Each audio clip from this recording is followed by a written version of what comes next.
The June 21st meeting of the Ways and Means Subcommittee will now come to order. Will all please rise and salute the flag. I pledge allegiance to the flag of the United States of America and to the republic for which it stands, one nation, under God, indivisible, with liberty and justice for all.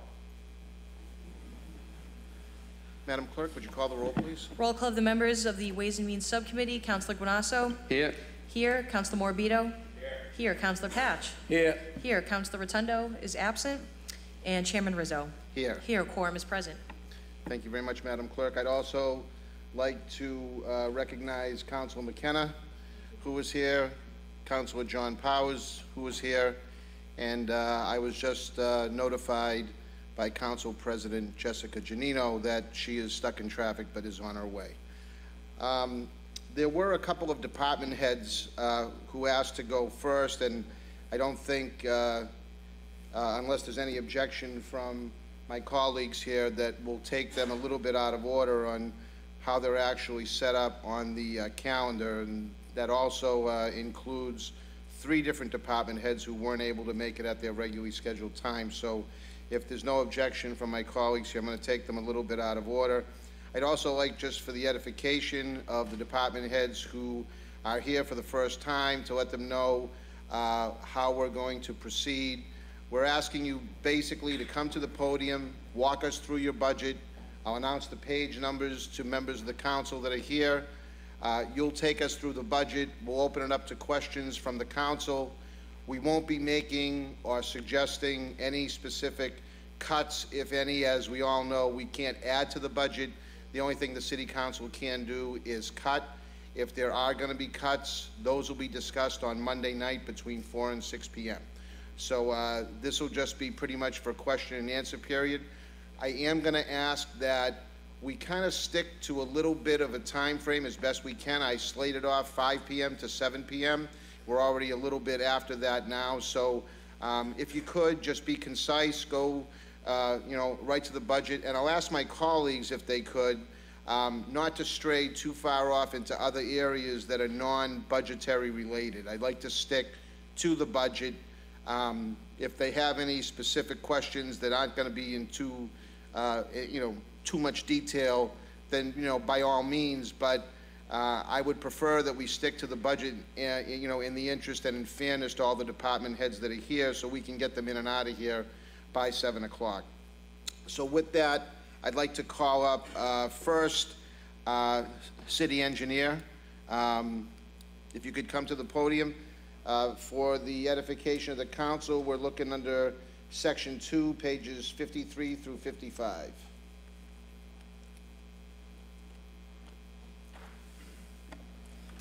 I'm sorry.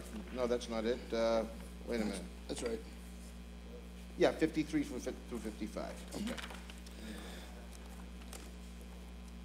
Thank you. No, I was on page Good 52. evening, members of the council. First, I just wanted to apologize for my attire. I didn't have time to come from field day, so that's why I'm dressed the way I am. So I apologize for that. Also, sort of lost my voice a little bit during the field day. So if you can't understand me, just let me know. I'll repeat myself.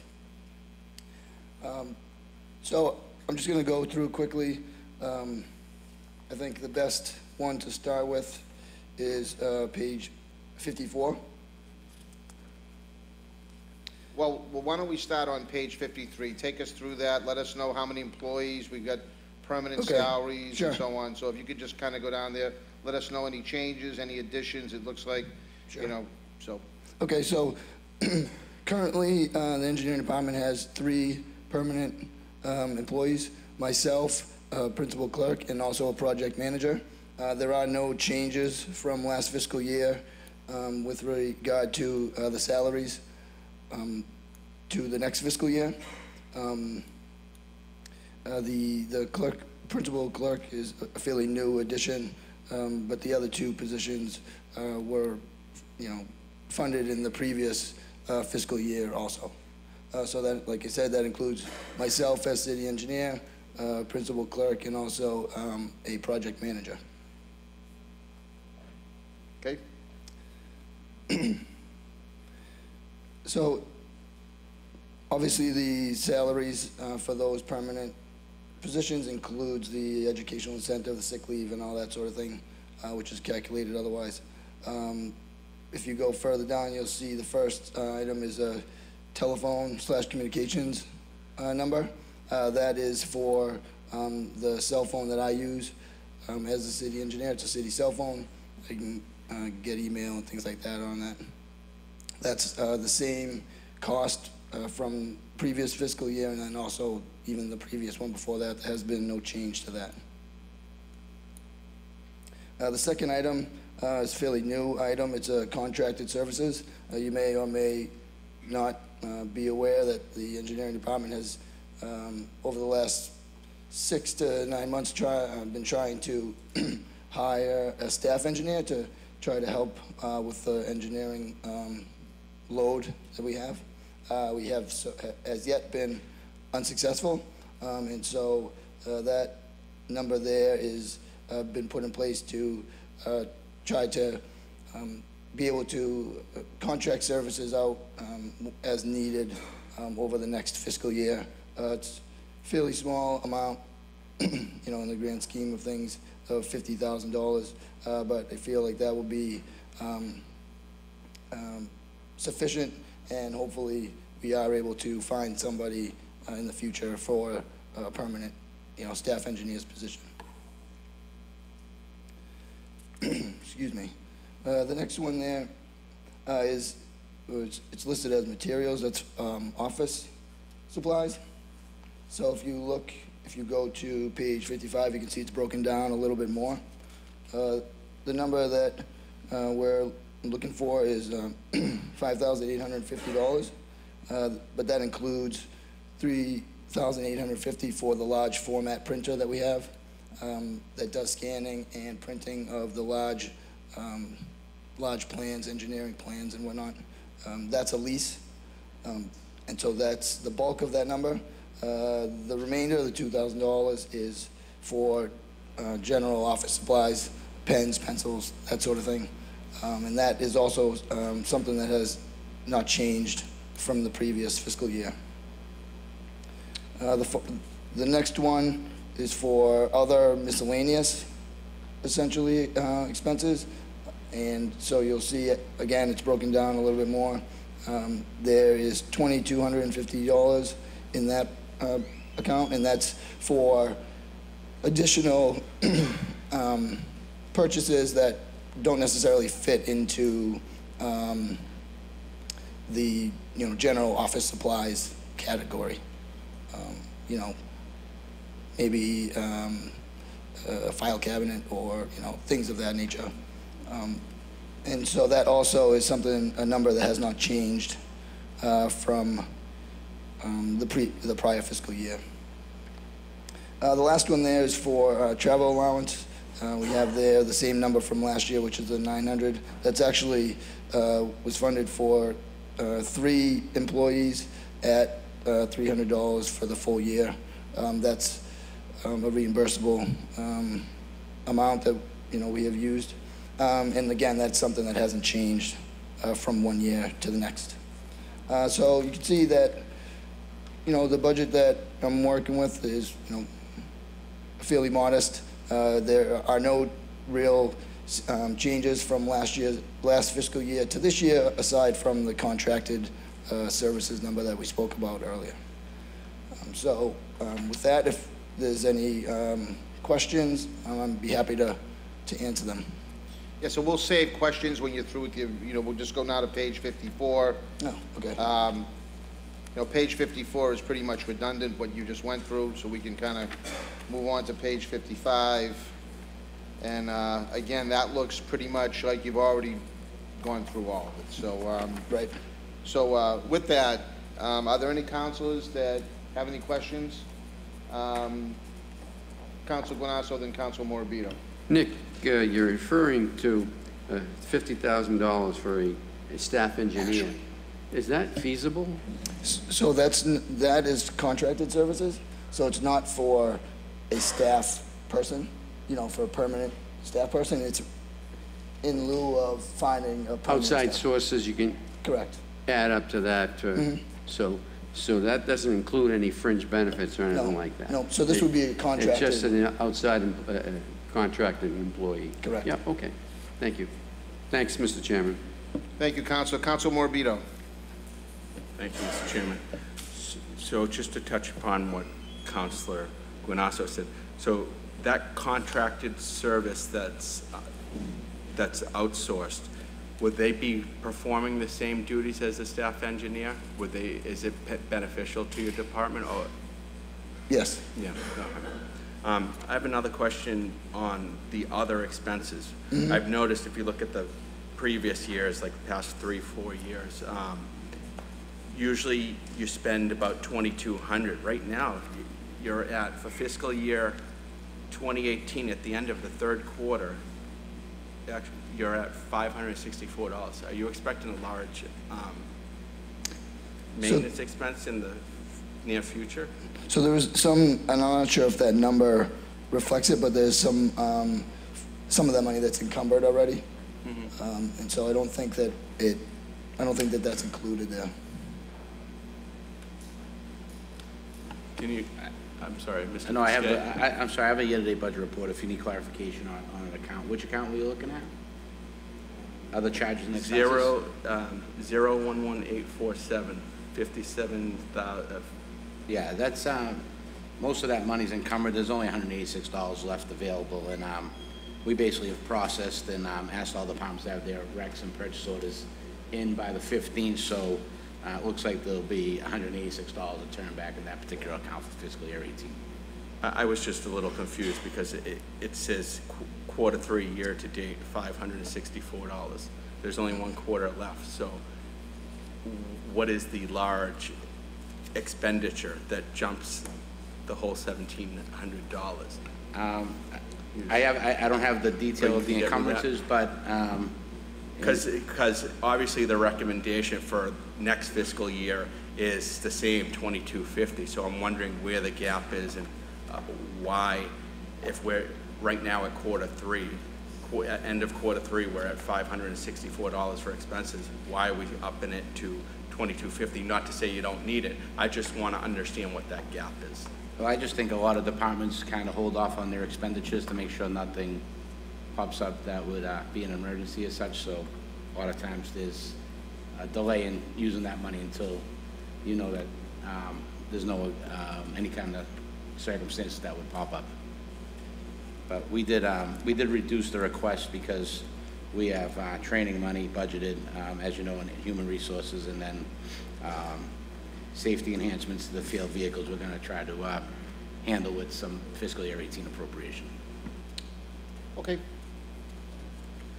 You all set? I'm all set, thank you. Any other questions pertaining to the engineering budget? No other questions? My only question, that I have is, now that we have kind of reorganized, or the administration has reorganized the water and sewer department. They've got it now. I don't know what they have. They have, I believe, Don Charmella has now taken that over. There's ongoing conversations with, about new positions. How much of your time is going to be relieved as the city engineer from working on that consent decree in our water sewer system, given these changes? Is that going to lighten it up for you now? I don't think that those changes specifically will lighten it up. I think it'll help things be more fluid and more efficient. The amount of time and attention that is required from me, I don't think will change. But like I said, I think it will help things to get done more efficiently, maybe a little bit more quickly, and sort of flow a little bit better in terms of the work, the way the work is handled. Okay. Okay. Unless there's no other questions, I know that you had to leave early, so I'm glad you enjoyed your field day. Thank you for sun. Thank you for appearing here, and we'll be going into this in more detail and on Monday night when we meet again before our regularly scheduled meeting. Okay, thank you very much. And again, if anybody has questions related to my budget or even other questions related to work that I do, my office is in the basement. Come down and talk to me anytime. Thank you very much, Nick. Thank you. Before calling up, again, this will be one that won't take all that long. I'd like to recognize City Council President Jessica Giannino, who just joined us. So I'd like to now call on our purchasing agent, Marie Zalandi. And page, let me see here, 19 through 21 in section 2.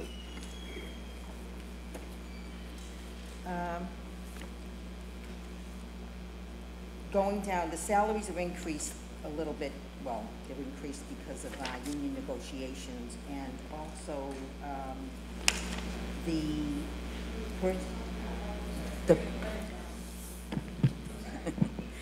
person that was the senior clerk was promoted to principal clerk, and I'm asking for a raise of it to be an assistant purchasing agent, because he's doing the work that an assistant purchasing agent does, and I think it's only fair to compensate him. The rest of it is basically just about the same, except for the postage. The postage has gone down. It hasn't gone down, it's changed. The money that's going to be covering the 40U certifieds is going to be compensated through the enterprise fund, so that's changed. The rest of it is basically just our office supplies. The difference in what the budget is and the year-to-date is just because the year-to-date figures aren't true right now. That's about it for that.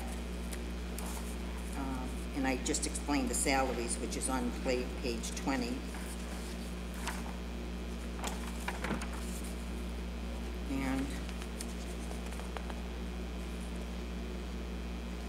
page 21 just reiterates what I said about the postage budget going down and the salary. Well, the salaries aren't on here, but the postage going down and why it did. And the office budget is the same.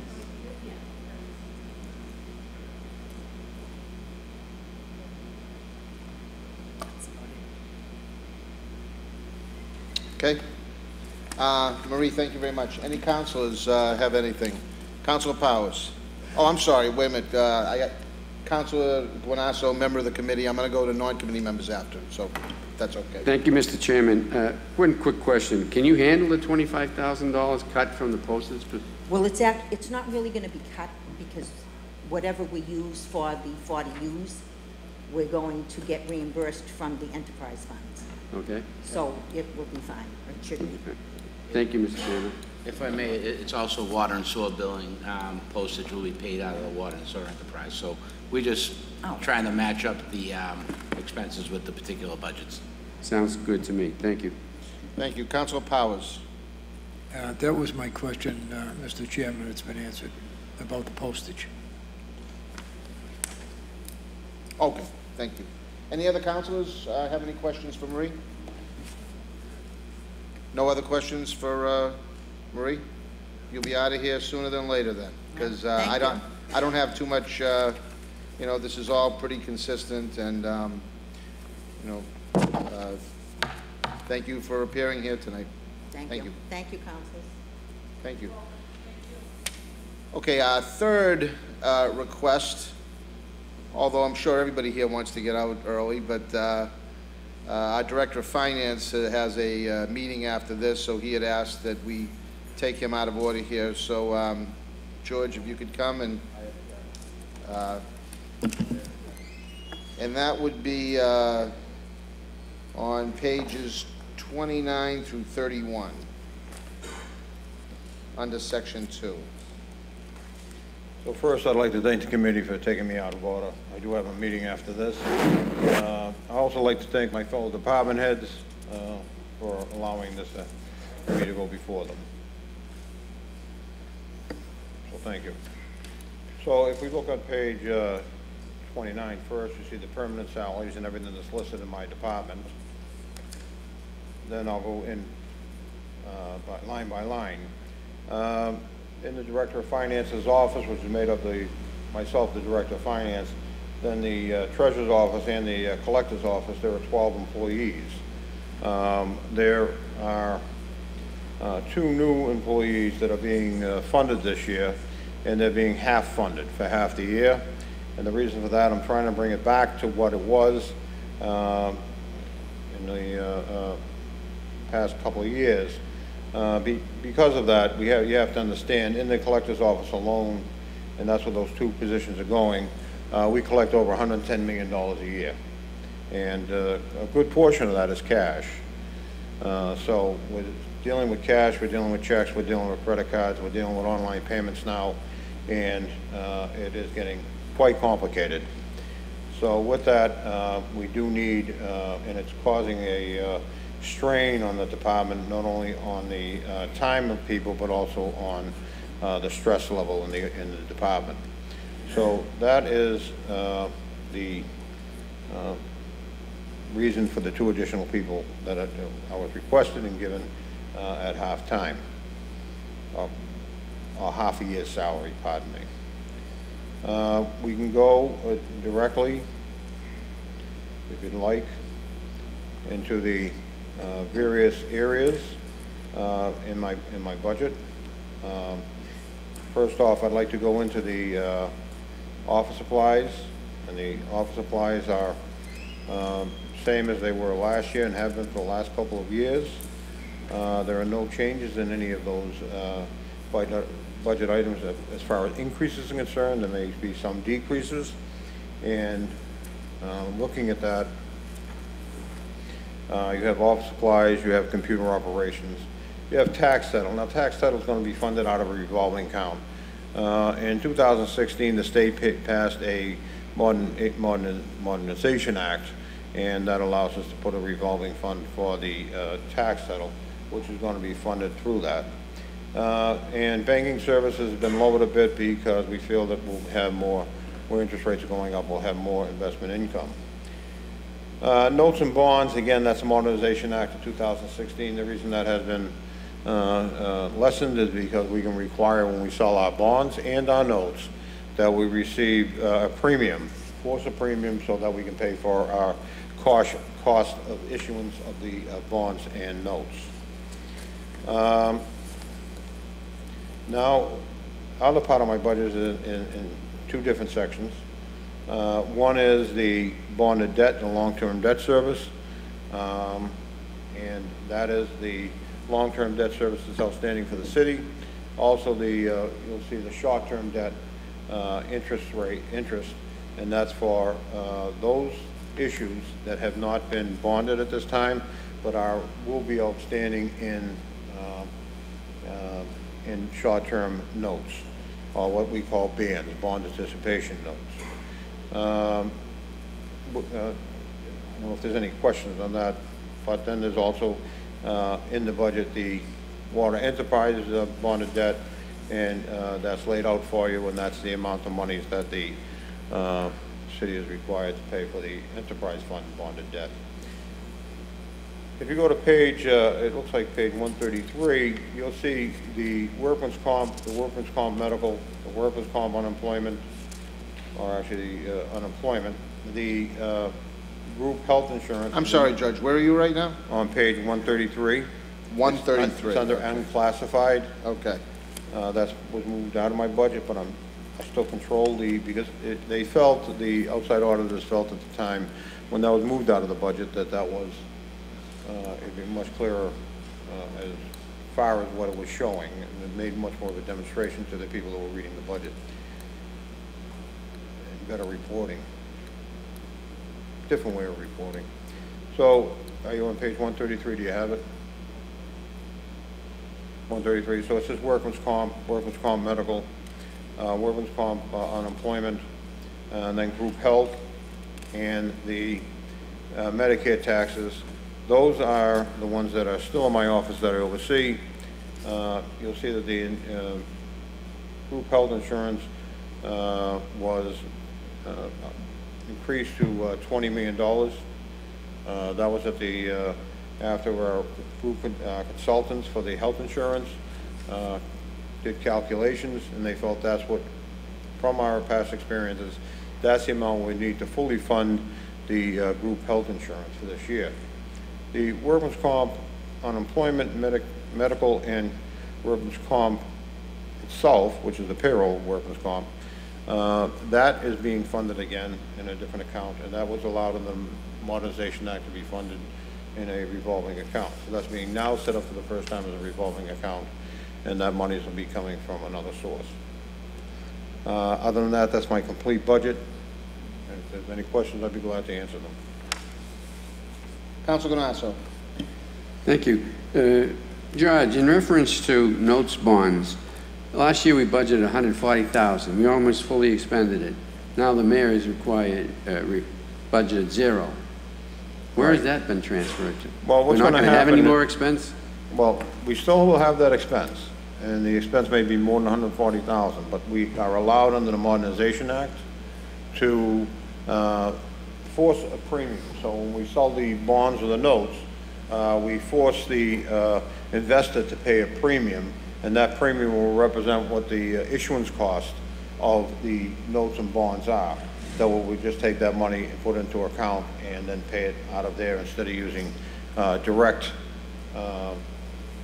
appropriation from the tax levy.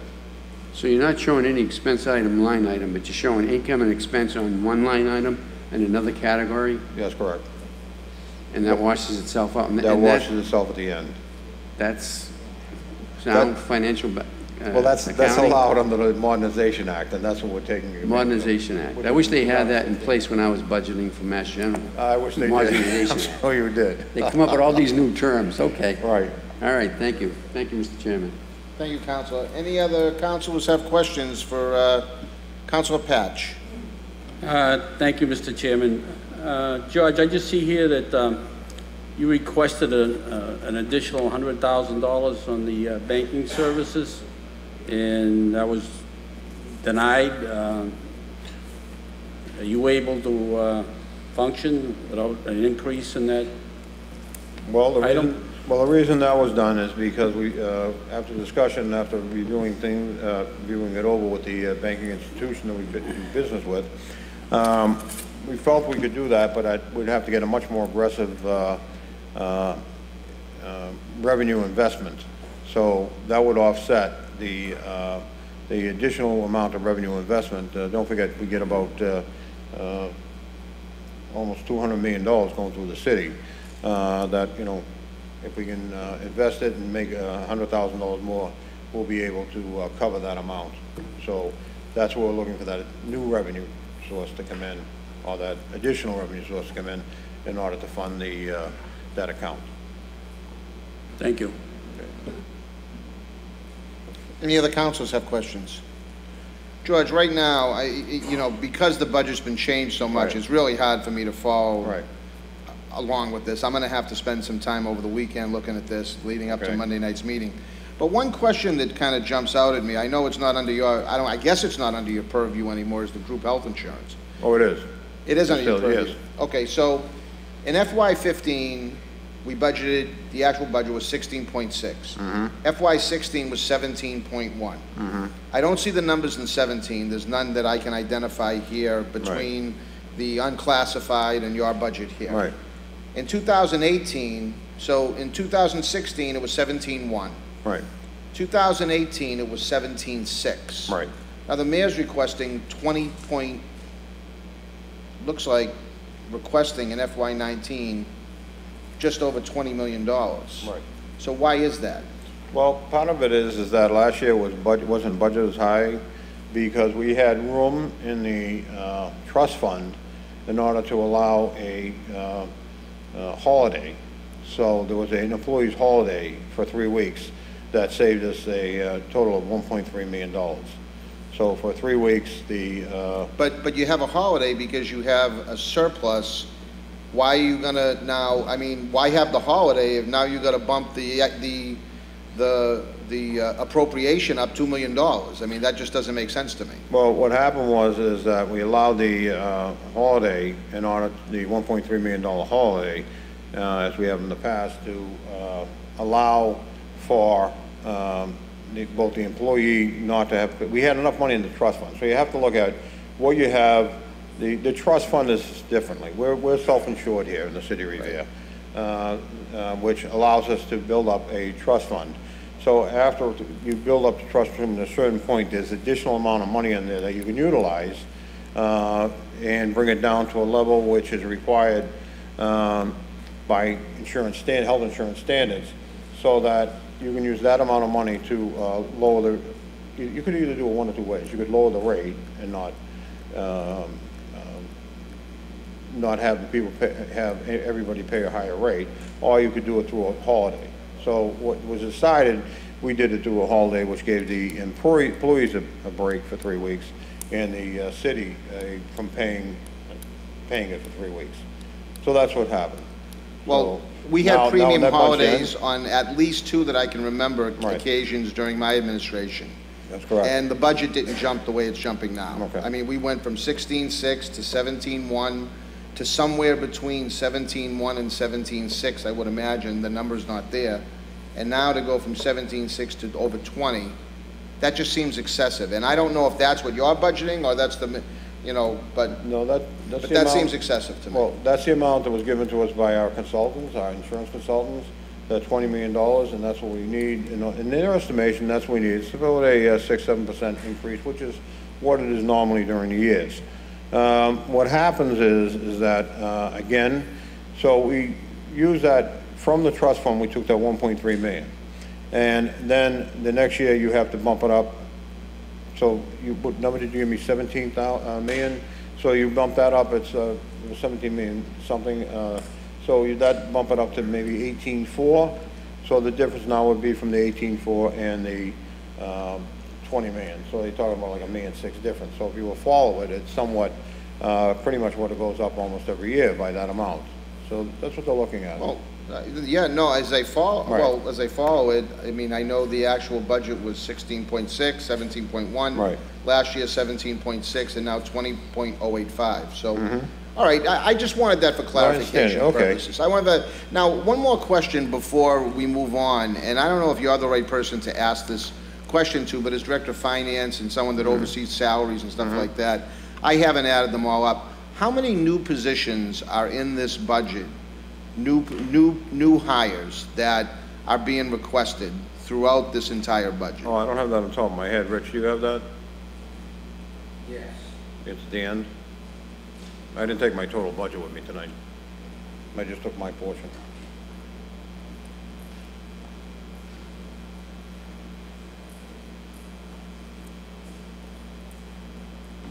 Give me 1 second. It's on that FTE summary sheet that I gave you with all the Was that the names. subsequent one you gave? Well, the With all the FTE names? sheet was in the budget, but then the supplement with the names, so that top sheet has a comparison of the FTEs. Okay.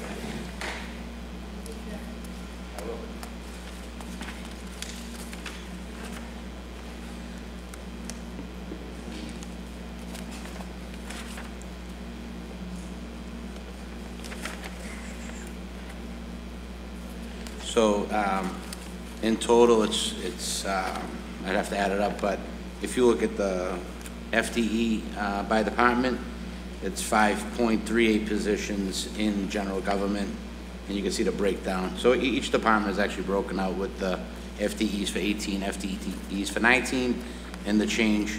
So 5.38 in general government, 11.16 in public safety, 46 in the school department, 2.5 net in DPW, which is a little confusing because we are proposing an enterprise fund for the solid waste, and that kind of washes out on the bottom. But 1 position in culture and recreation, and then 1.5 net total for enterprise fund. So we actually didn't total all of those, I'm sorry, but Okay, well, at least I know where to look for it, because Yeah. we've got, you know, the yeah, supplements. no problem. So, like I said, I know some things have changed, and I'm happy to try to navigate and hopefully make it a little more easy.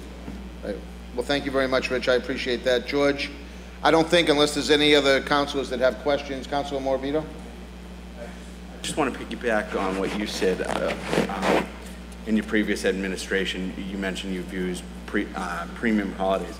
I don't know if I missed it, but are we using reserves to pay for the operating budget? I can answer that. Just to clarify on the health insurance, I know George answered it, but it was estimated that an 8% increase in health insurance. So if you take last year's appropriation and you have to add back in the $1 million that we saved through the holiday premium, that goes up to $18.6 million. 8% on that gets you to that $20 million figure. So basically it looks like a large jump because when the city contributes 80% and the employees contribute 20%, they get the holiday on the 20%, but the city also gets the premium on the 80%. So we didn't build in a holiday for health insurance this year, so we had to add back in that $1 million and then add the 8% onto that. So I agree the increase looks larger than normal, but it's really an 8% overall increase. To your point, Councilor, there's no one-time revenue used to balance this budget. However, we are requesting at the last city council meeting that's in committee, $625,000 to bring the snow and ice deficit down to zero. We also requested $200,000 to seed the tax title revolving fund, which should then perpetuate and fund itself. And we also asked for a $400,000 appropriation to put into a workers' compensation fund to fund workers' compensation, 111F, health insurance, unemployment insurance, et cetera. So I would say that the only one-time revenue is being used is technically $400,000 to fund that workers' comp, because that won't fund itself. That will have to be funded on a year-to-year basis. But by putting in a special account, we can certainly track better the inflows and outflows of worker comp cases in one central location. That's really good to hear. Thanks.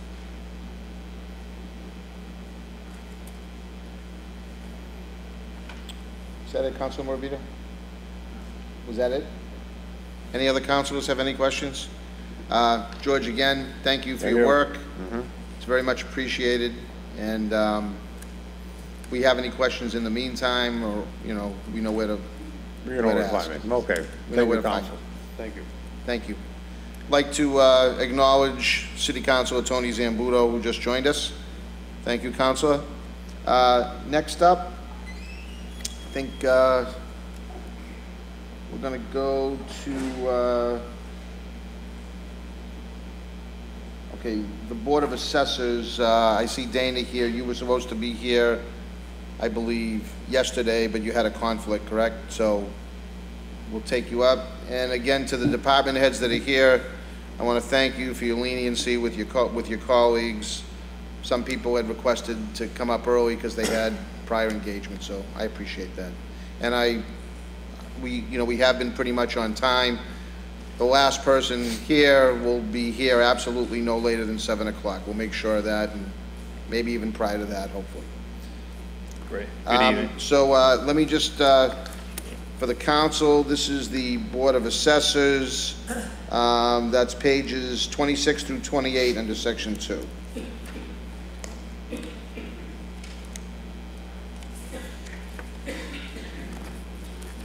So start on page 26.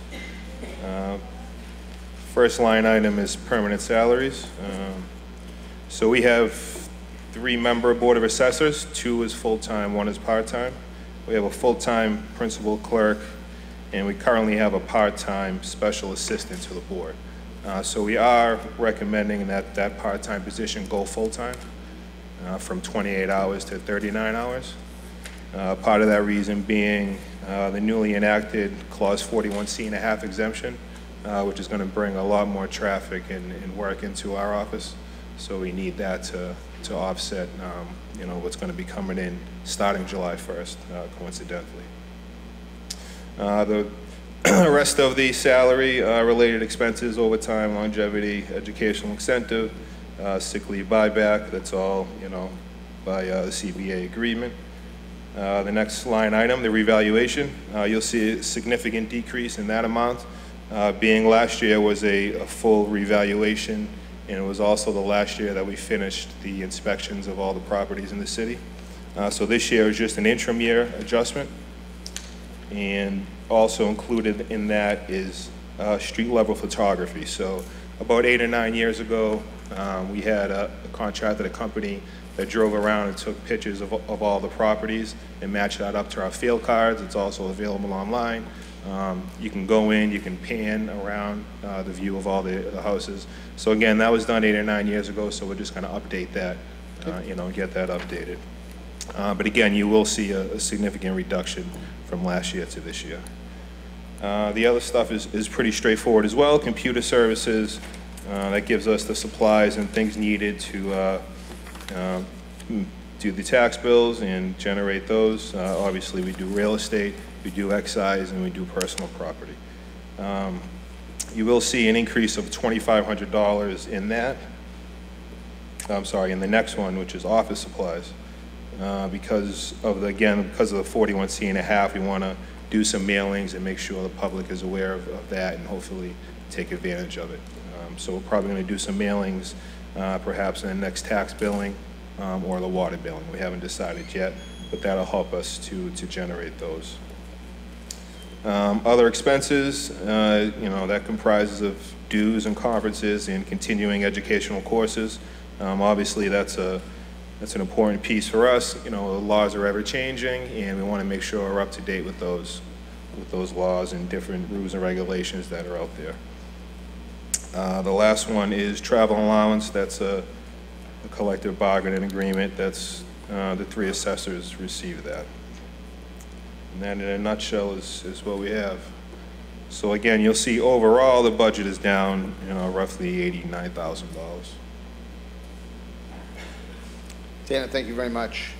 Any councilors have questions? Councilors have questions pertaining to the assessor's budget? Anybody? Pertaining to the budget? Anyone? Just a comment, Dana. I'm in your office. Councilor Powers.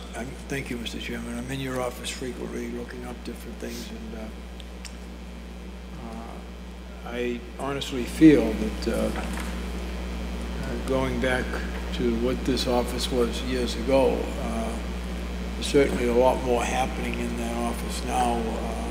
In short, I would think that you're somewhat understaffed in there, at this, considering the workload and the impending workload that's coming on.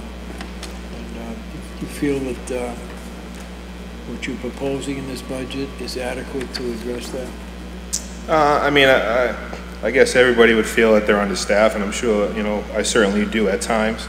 I think that's why, we're trying to make the move to move that special assistant position from the 28 hours to 39 hours, to help us kind of offset that. And I think maybe going forward, if, the city's going to offer some other exemptions or things like that, we may have to look at getting an additional body in there. But we always strive to give the best service, with what we have. I know that. I hope we do that frequently, looking up different things. Thank you very much, Thank you, Mr. Council. Chairman. Thank you very much, Councilor. Councilor Zambudo? Thank you, Mr. Chairman. Dana, looks like the budget is dropping. Right. It's unusual. Can you help me out? Sure. No, so as I mentioned, it's in the revaluation contract. Oh, So okay. last year was a full revaluation, so it's a much higher amount this year. It's just an interim year adjustment, so the contract's going to be a lot less. I get it, because You never see budgets go down. I've been in a lot of Yeah. budgets over 20 years. Yeah. I never see budgets going down, but that makes sense. No, Okay. so it'll be pretty steady for the next, so now we're on a 5-year cycle as opposed to we used to be on a 3. So Okay. with the Municipal Modernization Act, we're on a 5-year cycle. So our budget will be pretty steady for the next 4 years until we Good. hit that 5th year. Great, thank you. That's all I have, Mr. Chairman. Any other councilors have any questions?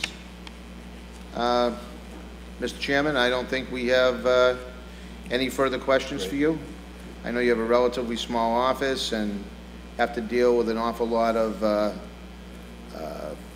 people that are coming in for various requests, and also do your external work as well, so keep up the good work. Thank you, and of course, I'd be remiss, to say that I have an excellent staff, so that's, how we get it done, so I'd like to thank them. Thank you, Dana. Appreciate it. Okay, next up, I see Nick Catanazzo here, looking as good as ever, so Wish I felt good. not walking as fast, but Not walking as fast as I used to. At least yet, you know. but he's back in action, so we're glad to see it. I got 4 departments. Which one would you like to start with? Well, the first one that I'm seeing here right now is the building division. Okay, 71 through 73 under section 2, so we could all go to that.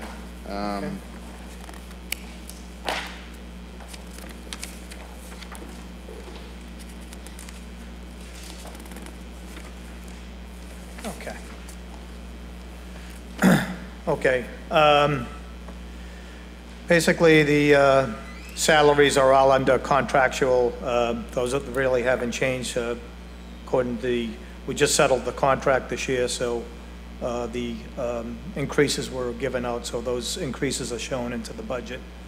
Everything else basically remains the same. The sick leave buyback is why there's no recommendation for the mayor. That was incorporated basically into the entire population of the city hall. So that's all in one now instead of department to department. Also, contracted services, that was put into a revolving account. So everything else basically remained the same on travel allowance, office supplies, employee training, educational incentive. Those all remained the same. So the only thing that's changed on there, Mr. Chairman, is the sick leave buyback is not put into our budget. It's said the whole entire budget for all employees. And also contracted services basically is into a revolving account now. Okay. So going to the inspectors, basically we have the chief building inspector, the local inspector, the building inspector, plumbing inspector, wiring inspector, and a principal clerk. And if you look down in the right-hand corner, Pat DeMarco, who does a site plan review, reviewing of all plans, big plans in the city, he's been added into the budget. That's in the right-hand corner there for employees that less than 20 hours per week. And also, we actually put in for a part-time electrical inspector. The problem is that the electrical inspector department is just straight out. And why that is because of all the solar that's come into the city, plus all the projects we're doing. And we just changed over to e-permitting. And it's been a learning experience for everybody for the better. And once we get everything established, but I actually asked for an extra wire inspector because we just can't keep up. It's just so busy in that department, and for one person, we used to have part-timer, which now it's full-time, and we really need an inspector and a half to keep up with the, you can see all the projects that are going on in the city, but the solar is a new, over the last 2-3 years, has expanded everywhere. You see these solar panels everywhere, and they all have to be inspected. It's not just about the paperwork, which is always wrong by these contractors that are coming in and have to be checked properly. And through this e-permitting, there's a process in place that can't move forward unless all the proper paperwork is correct. So we did put in for an extra part-time electrical inspector, and like I said, Pat DeMarco was also added into the budget instead of being paid as a contractor.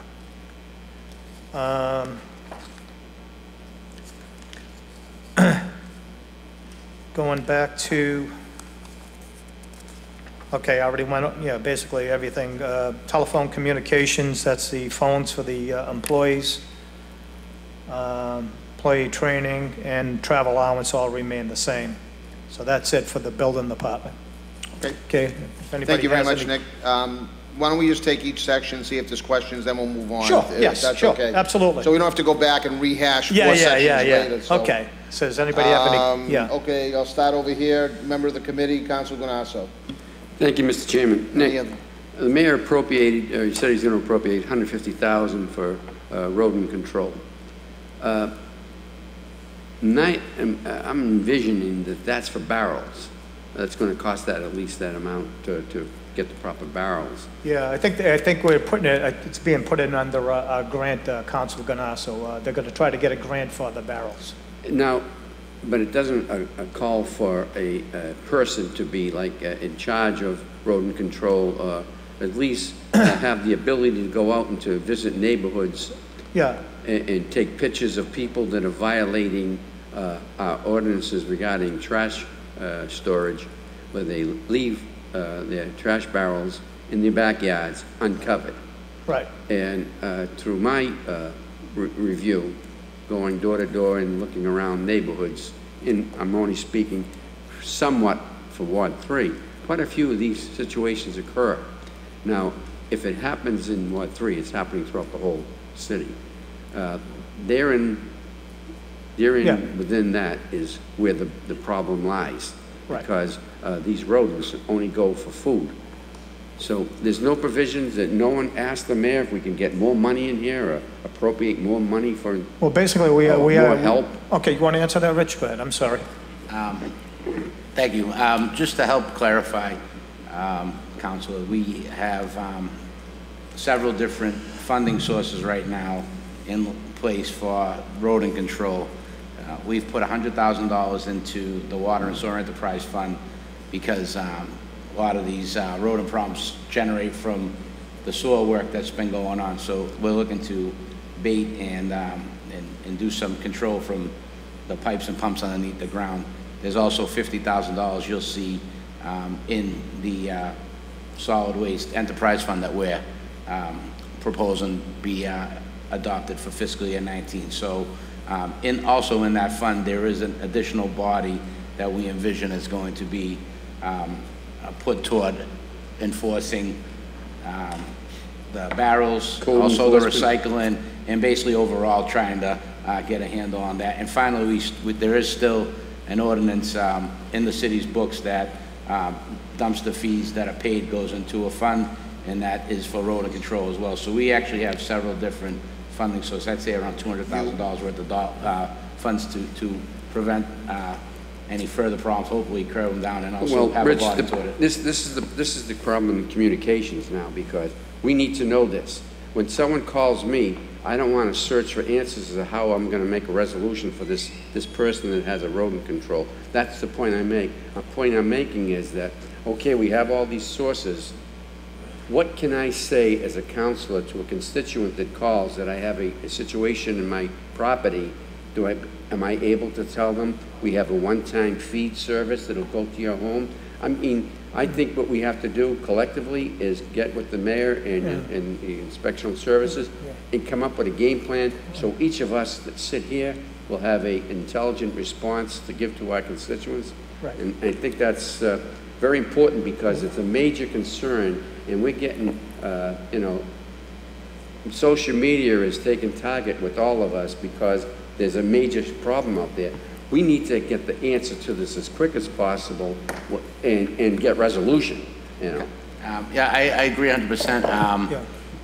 The problem with making an announcement and coming up with a plan is that all of these are subject to appropriation. So I think once the budget process is over and assuming all those funds are made. Just send us a communication telling us what we can do, and then that's what I understand. May I answer that? Yeah, sure. Because I've been involved in this.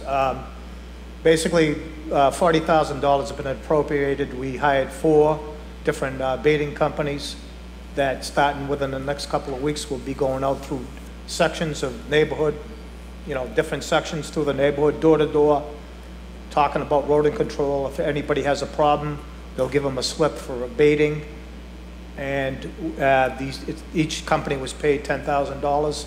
I signed the contracts. That's good, Nick, and I appreciate that, and I welcome that. That's what we're gonna. We should, sitting here, should know that. Well, I know.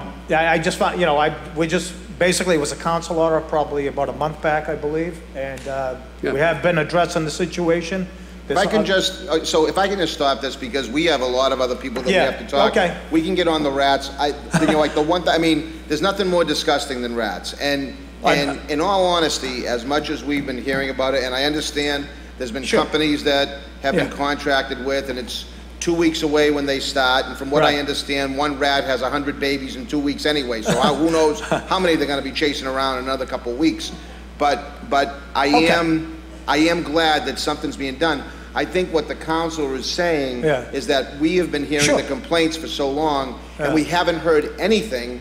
Yeah. I mean, I think the first I heard about it is when I read it in the Revere Journal that we were gonna be spending money. So, Yeah. you know, I think there needs to be a little more communication with counselors that are dealing with people. I mean, at one of the meetings, I had said, at my own house, my wife is traumatized because Yeah. she saw one run across my front lawn, and we've never seen one in 26 years, having been there. So Yeah. it is a frustrating problem Well, that we hear about all the time. This So is an ongoing, it's going- this is an ongoing problem for the last 8 years, 10 years, as, we know. We've I've been never- in front of the council speaking about rodent control. Nick. And I've always been, I'd be glad to talk about Nick, it we've worked at another together. meeting. We've worked together for a long time, but I don't think I've ever seen it. Yeah. To the extent it is now. My phones have not rang I as totally much agree with as you. it has. I agree So- with you. So, Mr. Chairman? I'm glad that something is actually being done, Yes, So, sure. so we'll move on to questions pertaining to the budget now. Can we get numbers of the people, the betas that, so we can give the numbers to, say, residents call us for the, We can get that I can get that for you. Thank you Yes, very much. Sure, absolutely. Sure. Okay. Any other questions pertaining to the building department right now? Okay. Councilor Powers. Yeah, Nick, I read all the time, more frequently about the $150,000 for rodent control. Okay, and I think any reasonable person would agree that there's probably 10,000, at minimum, 10,000 residences in this city. And is this money going to be used for barrels, or what is it going to be? And the reason I ask that is because if you looked at and I think I'm probably even low on this, a barrel with a cover similar to the recycling barrels that we have out there that would be used for trash. If you were to say they were $25 each, and you Yeah. needed 10,000, Well, that's just to answer your $250,000 in question itself. real quick, Counselor. I believe we are applying for a grant for the barrels, okay? So that wouldn't come out of that, Okay, that money. So if we get the grant, as it was stated, that each person will get one of those barrels with the flip-top Because covers. the barrels are probably going to cost close to $400,000 to I agree. $500,000. No, I agree. But all these plans are in process, and it's going to be brought in front of the council, okay? So what we're going to be doing, we do have a plan in place, just putting it together, but we got to start out by what we're trying to do, hire these 4 companies to go out and try to address it. Well, the sooner the better, because I, like Well, Councilor Ganasso, I mean, feel that when I could sit here and talk constituents- all night about rodents, No, but, I you know that, but when you know, constituents call me, I like to give them a very positive answer. we get calls every day on it, and we address each call. Thank you. Thank you very much, Councilor Powers. If there's no further questions pertaining to the building department, well, we'll move on to public health. I'm sure we'll have some great questions there. So let's go right to Okay. What would let's you go like? right to the health inspector, section 2, 100 through 102. Okay. Public health. Okay, I'm on the wrong folder here. Just give me 1 second.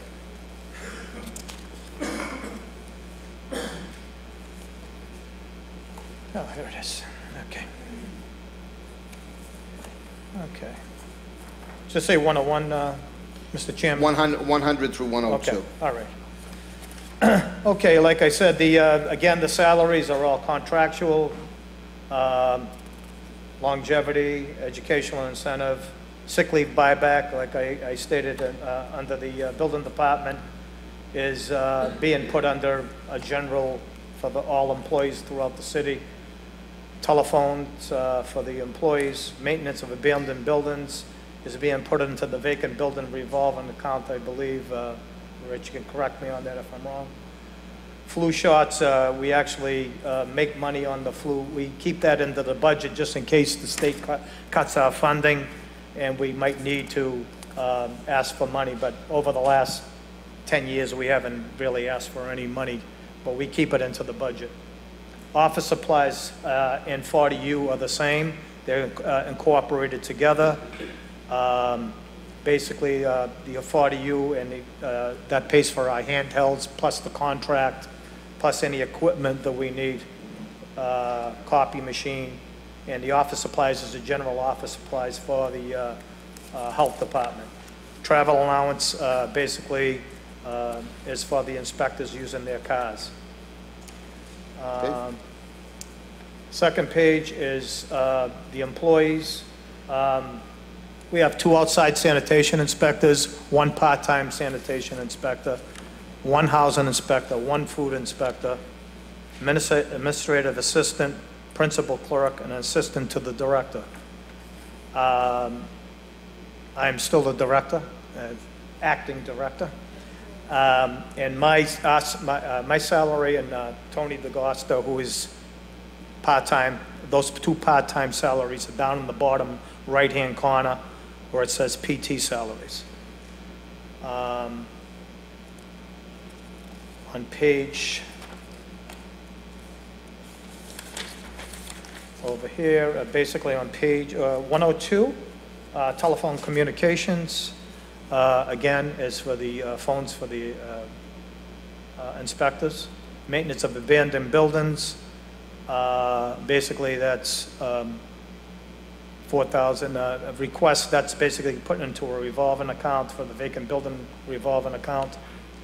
The office supplies is basically broke down and also broke down under the 40U, which adds up to the amount I gave on the other page. Travel allowances, that's for using their vehicles. And that takes care of the health department. If you have any questions on the health department, other than rodents.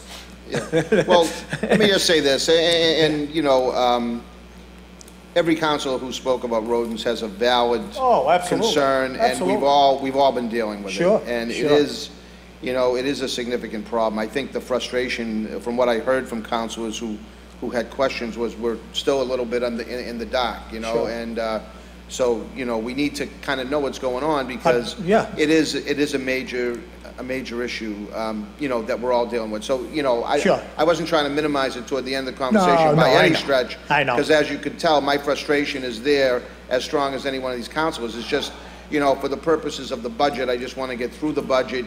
And then, of course, we're going to have many conversations until this problem is solved, because, you know, those are serious quality of life issues for, Mr. Chairman, for our residents. Mr. Chairman, you know, basically, once we get the plan in place, which I would think will probably take about another month or so, all the things that we're going to be, and we'll be bringing it up to the council. I'll be here to answer any of your questions.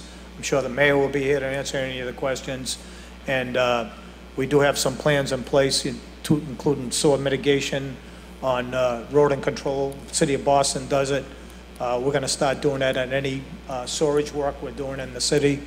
Another thing is contacting, I mentioned to the mayor's staff, contacting the state delegation, because some of the biggest problems we have are on the outskirts of the city, state-controlled property. Big problem. The weeds are not cut. Tremendous amount of problems with rodents. They got to start baiting their property, and I think we're going to contact the state delegation to do their part. So DCR, I mean, everybody's got to pitch in, including homeowners. It's a big problem. So I just wanted to go there, you know. Yep, thank you thank you very much. Yeah, sure. Appreciate it. Councilors, Councilor Morabito? Thank you, Mr. Chairman. Rich, you might be able to answer this better. So revenue from the 40U is, I don't see it in the revenue section.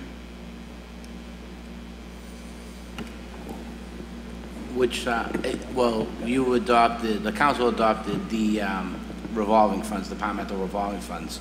And the reason why we were able to eliminate $16,000 from the budget is because now the fines from 40U will go into a revolving fund, and it will support the collections and the expenses of that program. So you adopted that revolving fund on behalf of the city. So now, starting in fiscal year 19, fines and such that come with the 40U program will go in our account and it will fund the expenditures related to that.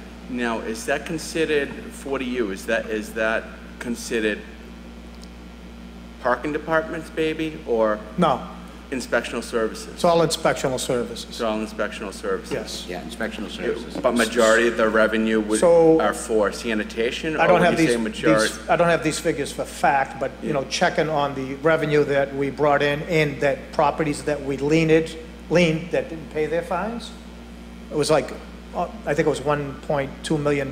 That's not all collected yet. It's still, the ones that are out on lien, we're still collecting on.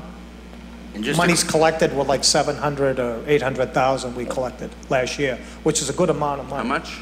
7 or 800,000, somewhere around there. That's just on collected money, and every month we collect more money on the liens that are out there, just to let you know. Those aren't exact figures from my top of my head, they were giving me. Just to clarify, the 40U fines that we'll be putting in the revolving fund, only the fines that are pre-lien. Once they get liened, they revert to the general fund. So we're not taking... So once they're lien, they go into the general fund? Yeah, so we're not taking $1 million worth of revenue. We're just taking the initial fines, putting them in the revolving account. Once they go to lien, there would be too much revenue to support the expenses. So it's not like we're diverting all of that 40U revenue from the general fund. We're just taking that first portion to help make a self-sustainable revolving fund for the inspectional services. Understood. That's logical. Thank you very much, Counselor. Council President Janino. Thank you, Mr. Chairman. I just want to make a really quick point to my colleagues. We have about 45 minutes and about 5 department heads that are still sitting out there. So I know that we all have a lot of questions, and I want to let you guys know that I'd be happy to schedule a committee of the whole meeting if my colleagues want to come up with a list of department heads that they'd like to ask non-budget questions to, whether it be rodents or maybe it has to do with water and sewer or whatever those non-budget related questions are. If you come up with a list of department heads that you'd like to meet with, I will schedule a committee of the whole meeting where we can do so. Thank you. Thank you very much, Council President Janino. Council Ganasso. Yes, teacher. Nick, the city of Revere is very, very lucky, and the administration and the city council are very, very lucky to have an individual like you who not only does an unbelievable job, but lives in the city and reviews his job daily, 7 days a week. And I just want to publicly thank you. Thank you. Thank you, Council. Thank you very much, Thank you. Councilor. Any other councilors have any questions pertaining to the Health Inspection Division? Okay, we'll move on to weights and measures. Want to go to my big department now? Weights and measures, one person. Yes. Now that should be it should be relatively votes. quickly. That's 74 through 76. Okay. Under Section 2. Okay. Okay, so we have one weights and measures person, John Ferrara, who is, works 39 full-time. And basically everything is his on this list. Salary, salary, longevity, educational incentive, sick leave, buyback, other expenses, meaning that equipment and materials to do his job, and his travel allowance. Second page is page 75 is his salary, his actual salary. And page 76 is training, his training and supplies, which is he got to go to classes for, and his travel allowance. That's, any questions on that? Any councilors have any questions for the Mr. Sewer Chairman? Weights and Measures? Yeah, I have one question. Councilor Powers. I'm looking at the, on the bottom here, page 76. Okay. Salary 71,720, and then there's another item in here, total non-payroll expenses. That's the travel and the other, right? Yeah, the travel is $3,600, which is $300 a month. Yep. His other expenses, other charges and expenses are basically $1,000. So that's where that $4,600. That's correct. Okay. Yes, and that's for, equipment and classes that he has to attend during the year. Yes. Okay. Yeah. Thank you. Sure. Thank you. Any other councilors regarding Weights and Measures? Then we'll move right along. I believe Public Health Initiatives, Yes. is that you as well? 103 to 105. Right. Okay, let me just, okay. Okay, so permanent salaries, that's for the public health nurse, Carol Donovan, and Jeff Stone, but he's paid through 3 cities, basically. He is the regional public health coordinator, which was hired through Chelsea, Revere, and Winthrop. So that's paid by all 3 cities. I don't know what the exact breakdown is that Rich might know. And our 5 city side nurses, we call them, that work on the city side.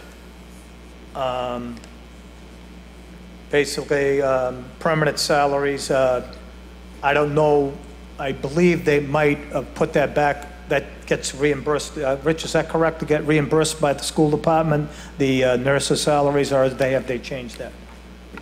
The nurses' salaries that are listed here are the nurses that are funded on the city side, and then those are paid back through Schedule 19 on the school department. Yeah, yes. And the longevity basically is mostly for Carol Donovan. Educational incentive basically is for the nurses and Carol Donovan. Sick leave buyback, again, is through all the employees throughout the city. The telephone is for Carol Donovan through our department, and the travel allowance is for Carol Donovan also, the public health nurse. Does anybody have any questions on that? Any councilors have questions?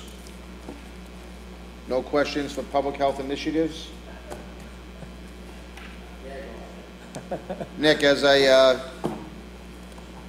said earlier, and you probably heard, we're going to be proposing any cuts Sure. that will be offered by the council Monday night. Right. It'll give everyone a chance to review the budget over the weekend, and then we can kind of go page by page. Right. On Monday. So Okay. we won't hear any testimony from department heads at that point, and we can offer up cuts that we can vote on at the regularly scheduled meeting. Sure. Okay. So I appreciate you being here. Yeah.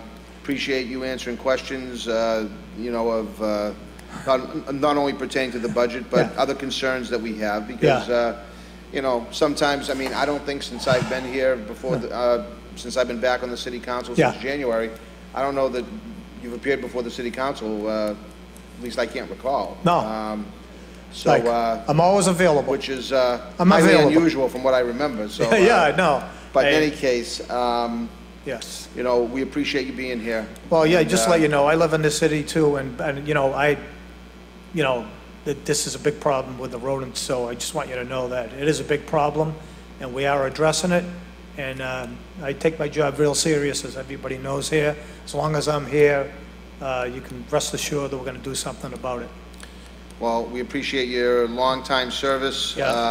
Yeah. You've been a distinguished and dedicated public servant. We appreciate it, and want to wish you continued continued recovery on the surgery. I know. Thank you. I appreciate that, Council. Wish you well. Thank you, Chairman. Thank you, everyone. Thank you very much, Nick. Okay, next up will be planning and economic development. And if I can get some page numbers here, where are we? Economic development. Yeah, pages 50 through 52. 50 through 52.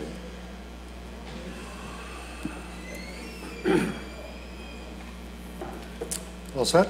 All set. Okay. Thank you, Mr. Chairman, members of the committee, members of the council. Excuse me. Mine is a fairly straightforward budget, with the exception of $4,000 of office supplies, which is a request unchanged from last year. All of our expenses are personnel related. We have in the department 6 full-time positions and 1 part-time position, not counting the chairman and 8 members of the Revere Conservation Commission, whose budget is unchanged from the current year. Of our 7 positions, 6 full-time, 1 part-time, only 2 are compensated through city appropriations. That's my position and Frank Stringy's, who is shown essentially below the line as a part-time salary. The rest of the positions are all funded from outside sources, primarily community development block grant funds and development linkage. There are three developments in the current fiscal year that affect our request for 2019, and I will note them briefly. The first is the retirement of Bill Ash. Thankfully, Bill is continuing on in a semi-retired position. As you probably know, both Bill and Frank Stringy are now in that position. They are, as I need not tell you, both critical to the operation and efficiency of the department and indeed the city. And I might add, they are probably among the biggest bargains that the city of Revere enjoys, including some of my predecessors at this podium. But they are a very efficient investment of city funds and outside funds for that matter. The second is L. Baker was transferred from elsewhere in the city, the Healthy Initiatives Program, into the planning department, in large part because so much of what she does in terms of community improvements, parkland improvements, and related activities involve coordination with other members of our staff. So it's considerably more efficient for them to work together in the same area, and I don't need to, I think, explain or justify L's contribution to the city, which is significant. The third and final change is we recruited into the department a new city planner, someone I believe is probably known to most of you, Tech Rosette Lang, a native of the city of Revere, longtime resident, lifetime resident of the Shirley Avenue district, graduate of Harvard College and with a master's degree in urban planning from Tufts University. So she is a wonderful combination of everything the city has been looking for, and particularly the planning department has been looking for. She began, I think, about 3 or 4 months ago and is included in our budget, is one of those positions funded from outside sources, but a very important addition to the city and to our department. Those are the matters that influence our personnel expenses, and I'd be glad to answer any questions you have with regard to any of the individual positions or collectively. Sure, thank you very much. Any councilors have questions? Councilors, anybody? Councilor Powers? And I think perhaps the auditor may be, or yourself, to answer this question. I know in the past, particularly in that department, there have been salaries listed, and then there have been, I won't call them stipends, but additions to those salaries that were coming out of separately from a grant. Is that the case here today in any of these positions in the city? No, in fact, and I acknowledge the role of Rick Fisquet. All of the positions, some of which were not previously reported as part of this budget because they were funded from outside sources, are now included in the budget with the outside sources of funding acknowledged and shown separately. So there are no outside stipends, there are no additional compensation that's not shown. I remember subsequent to this budget, there were positions that, you know, if the position was listed at $75,000, then there was a $20,000 addition onto that that never showed up on the budget. I think that was a situation that prevailed last fiscal year, does not apply to this budget, and I acknowledge Rick Biscay's contribution to that level of transparency, which I commend. Well, I think he's done an excellent job. I agree completely. Thank you, Council. Yeah, just to add on to what Bob was saying, we designed this budget to account for all the positions. in each particular department, and then where you see that second last column that says other sources, that would be the grants and other funding sources for positions. So you'll see everybody's salary at its full cost. There's no stipends hitting anything else. And just to clarify what Bob was saying, there's a part-time salaries, and there's actually the two people that are paid out of that would be Bill Ash and Frank Stringy. So they're not considered full-time employees, so their salaries are represented on the part-time. But all the other positions up in planning are fully budgeted, as you can see here, netted out from other salary sources, CDBG, linkage funds, et cetera. So you should have a complete picture of that department right here. Thank you very much. Thank you very much. Any other councilors have questions? Bob, I have one question. Now, you just brought up a new employee that was hired 3 or 4 months ago. Yes. But as I look through the job titles and where it says, are the positions new, they're all listed as no. So where is this new position listed? I'll defer to Rich, but they are not new to the fiscal year 19 budget because they were included in the fiscal year 18 budget. There actually had been a... So you count mid-year hires that weren't budgeted for as not new hires? Well, they were actually budgeted in the previous year, but I'll defer to Rich on that designation. Okay. The retirement of Bill Ash was a funded position that when he retired, the backfilling of that position, I guess I won't consider it a new position, meaning that it's not an additional position. So okay, so it's a new hire, but it's not a new position. That's the way it's represented. She backfilled the position. I just wanted clarification on that. Yeah, so that's the representation. So it's a new body, but it's not an additional FTE. Okay, but Bill Ash is still part-time, correct? Yes. Yeah, and that's why. So how does that factor in as additional because I mean, if she comes in as full-time employee, takes his job, but yet he's a part-time employee, that's an additional... The amount of compensation that the city owes to Bill Ash is significantly reduced because of his retirement status.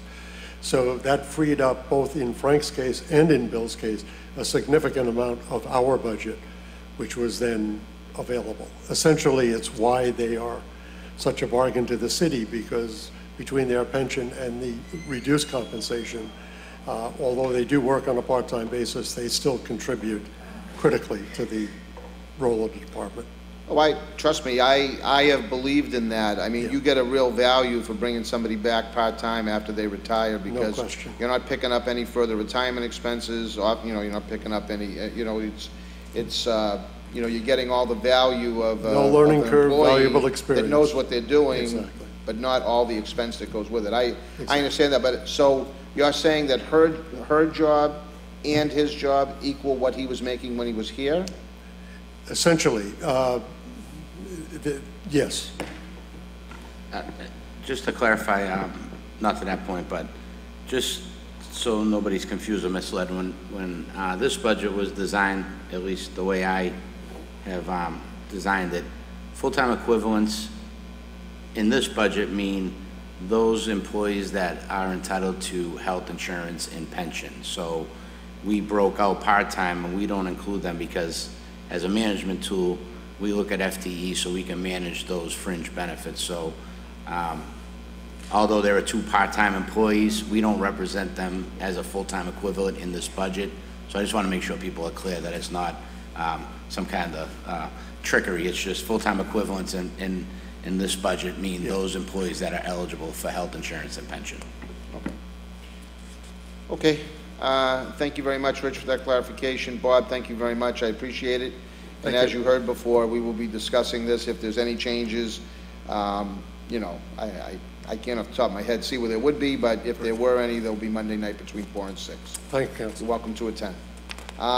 Moving right along, because I know we're down to 30 minutes here.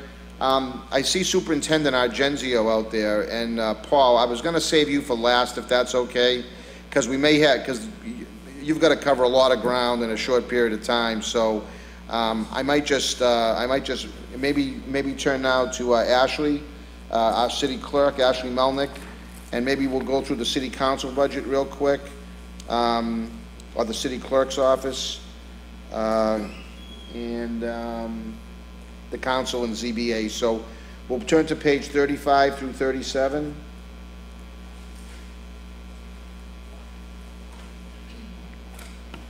total operating budget for this year for the city clerk's office is $306,419. You'll see the increases in salaries are based on union contract negotiations. One staff member was bumped up from the position of first assistant city clerk to assistant city clerk. She still has the 20 hours. It was just her job title, which gave her, now she has the same salary rate as the other assistants working in my office. You will see under the office supplies, that remain the same at $28,750. You will see there's an additional item called contracted services in the amount of $17,000. That's an additional line item. That's for Acela, the automated agenda legislative management software.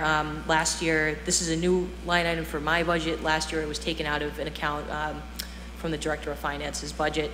But since I'm paying for it, it makes sense to have that moved over to my budget. Do you have any questions, councilors? Any questions for our city clerk? Pretty straightforward. All right, thank you very much, Madam Clerk. We'll move on to the City Council's budget, pages 1 through 3. Under Section 2. 1 through 3, yes.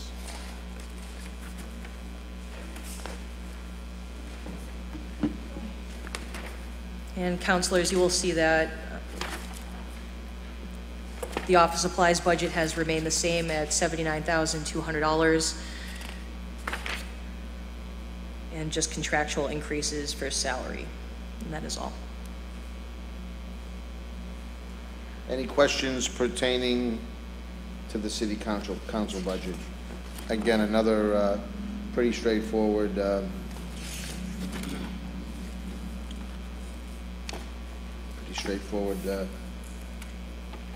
budget.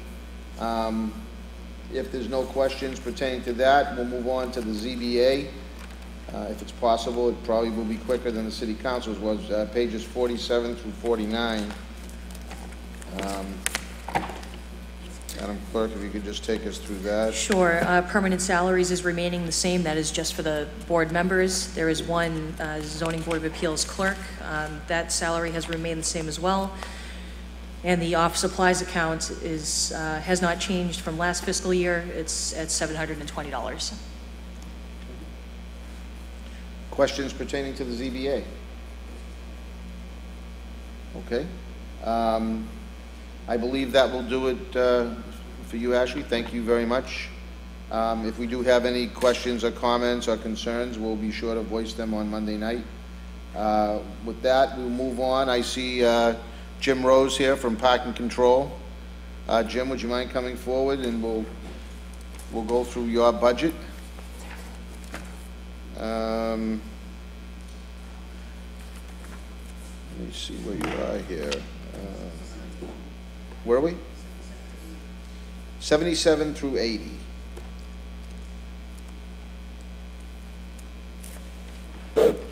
Good evening, Mr. Chairman and the City Council. I'd like to start by stating the goals of the parking department. My goals of the parking department is to deliver to the community what they have asked for. We can do this with reliable meters and with the new technology that will support the economic vitality of the city. Right now we have meters that are not working. People can't find parking spaces to visit shops and restaurants, and customers get frustrated. We presently have 50% of our meters that aren't working in the city right now, and most of them can't be repaired. So that's my goal, would be to seek new meters, would be what I'm looking to accomplish. Okay, so now I'll start with the... Thank you very much. You're welcome. Next, I'd like to start with the budget and what my department is requesting. It's requesting actually $804,000. I'd like to explain that by going to my total payroll expenses would be $453,708. Total non-payroll would be $350,000. I'd like to give you the breakdown of that by going through my non-payroll expenses first, which can actually explain why my payroll is actually going up. It's increasing. So. Okay, can you just back up, Jim? Because Sure. I'm just trying to follow along. We're on page 77, and you throw out some numbers there that I just am not finding. So I just You're want not to. finding, okay. I just want to be sure that we're on the same.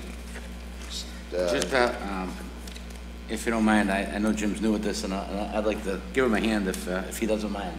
But I don't mind, Richard. What he was referring to, Council, was on page 80. I think he was working Page from back 80? to front. Yeah, I think I'm on his the back page. $804,000 was departmental request, but just to clarify, a lot of those dollars have been eliminated from the operating budget due to several reasons that I can certainly help explain. But the request of the department in total is only $415,554, and the only reason why I know a lot about this is that through the transition, I've been helping a lot, working with Jim and really trying to work collaboratively to try to address some of the serious concerns on the streets we have with some of the parking situations. So sorry for that confusion, but I just wanted to clarify so you didn't get too lost on that. Okay. Okay, I think I got it now. Okay. We're good. We're good. I'd actually like to, if I could, start off with the non-payroll expenditures. Sure. Okay. Presently, we're contracted services with Complus for $70,000. For fiscal year 2019, we're looking to increase that by $14,000 to $84,000. Now, a lot of the new expenses are coming in: utilities, gasoline, telephone communications, rental and leases. That's $27,810 there. So the budget has increased drastically because of the move across the street from City Hall to 300 Broadway. We're presently paying $27,000 to rent that facility, and we're paying for communications. I have it here, $20,000 for telephone communications. We now have utilities, which we didn't have before, I don't think, $10,000. The gasoline and oil would be ideally if we could get a new vehicle. That would be to pay for the gas and oil for the vehicle, right? Presently, we're using 3 electric cars that aren't functioning too well. We're having nothing but problems with them. So if we could get 1 vehicle per year for the next 3 years, that would help the parking department greatly. These vehicles don't go too far at night. The air conditioning, they're breaking down. So there's a lot of problems with the vehicles. Another big part of this budget is the capital expenditures. New parking meters that we're looking to purchase, $136,000. Kiosks for the municipal parking lots, $36,000. And that new vehicle that I was talking about, $20,000. So that's why you're seeing the huge increase from the non-payroll expenditures from fiscal 2018 to fiscal 2019 now. All those prices have made the budget go up drastically. Okay. I'm sorry, just maybe I'll try to help just explain. So the department requests that are here for most of the operating costs, there's a parking meter receipts go into a special revenue account. That year to year, those receipts have been going down and down due to the malfunctions of the meters and such. So if anyone hasn't noticed, we're demoing meters outside of right down the street in front of Papa Jackson, that strip. So we have 14 smart meters that you can use credit card for, you can use coins for, and back-end data gives you all kinds of cool analysis. If you can see how many times the spot turns over the day, who's paying with cash, who's paying with credit card, if there's a maintenance problem, all kinds of nice stuff. So those meters have been procured through MAPC, and we're currently looking to outfit the entire city with new meters. We're doing an operational audit of the entire department, and we feel that we are losing approximately $250,000 a year because we don't have functioning meters. where they are functioning, you see a lot of empty spots. Where they're broken, you see most of the cars. So all of these expenses can be paid through the revenues of those meters once they're purchased and installed. So we're looking at about an 8-week turnaround to that. We're in the final process of demoing those meters. Jim and I and his office manager have been deeply involved in this, and they seem to be working out really well. So the reason why you see all these cuts in the mayor's request is because we realize that we can pay all these expenses through the revenues of the parking meters, which is a Mass General law that's been adopted by this council years ago. So the only thing we left in there for an expense is office supplies, because that really isn't relevant to the coins from those meters. So we're looking forward to really refurbishing the meters, going with new decorative sleeves on the posts, to new housings that are cast iron, that will be a lot more rugged and better suited for salty sea air and such, and also having meters that accept credit cards, that accept coins. I don't want to get too bogged down because I know we're short on time, but I look forward to coming forward at a later date to give you a lot of detail about why these meters are really going to put a jolt into that department and overall for the city as far as new recurring revenues. Thank you very much, Rich. Okay, I'm going to open it up to questions. Anyone have questions for Jim here? Council Guanasso, you're a member of the committee. Do you have questions? I do. Okay. Yes, you may. Council Guanasso.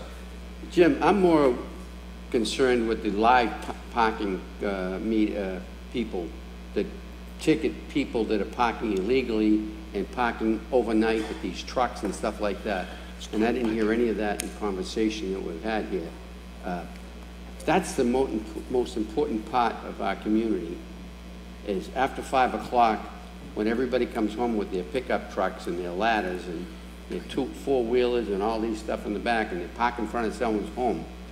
Are we going to ticket these people? Because we put a veiled threat out a while ago that they're going to be fined $300. They need number one, to get a permit for $320. I don't see anybody getting those. And then we were going to fine them at night. I don't see that happening. In my immediate area, they have this gentleman parks this huge truck in front of everybody's property except his own. And there's Councilor Guanasso, if I may, it's 6:45. We got 3 department heads out here. I just want to stick to the budget right now. I mean, if we can call him back up, Jim, you'd be more than happy to come up and discuss these situations. But I really, out of respect for the department heads that are here, I really need to move along. And look, I have total respect for my colleague and his questions. I just want to stick to the budget right now, though. I want to, if there's any particular budget items that we... I don't see it in the budget. That's part of the budget item. I don't see, where does ticketing, it appear? live That's parking? my question. Okay. No, I could answer that question quite Nobody quickly. talked about it. Isn't that part of the budget? That's what I'm talking about. Which line item are you talking about in the budget? I'm trying to find out if is there a provision in this budget for that type of service? Well, we're looking to actually hire another PC officer and put him on the 2nd shift nights. We got one out there now on the 3rd shift. He's working. He's you come into my office anytime. He's ticketing quite aggressively on these commercial vehicles. We do have another problem out there. A lot of them are getting regular mass plates, and they're avoiding this. And when they're coming in, it's not over 10,000 pounds. I talked with the traffic commission. It looks like a commercial. It has no signage on it. How do we hold them accountable? So we end up dismissing a lot of these tickets. But your answer to that is we're ticketing them quite aggressively, and if it hasn't been happening in your neighborhood, it'll start happening next week. This guy's truck is labeled and it's parked and it's huge. Right. Yeah, well, all right, I don't. No more questions. Okay. Fine. Council McKenna. This is very short. I was wondering, Rich, I was asking, what about kiosks instead of meters? Well, there is a proposal in the budget that we've removed for capital expenditures. Again, depending on the success of how the single-space smart meters work, with phase 2 of this, and Jim and I were speaking of this as recently as today, is to try to look at the Acela Court parking lot. We have a parking lot in Shirley Ave. We also have parking behind City Hall that's being, I think, used a little too liberally by our neighbors and such. So the real problem child right now are the conditions of the meters and the lack of, I mean, there's security issues, there's accounting issues, there's functioning issues. It's a big problem. And in phase 2, we're going to look at the possibility of kiosks in those lots. Thank you. Any other councilors?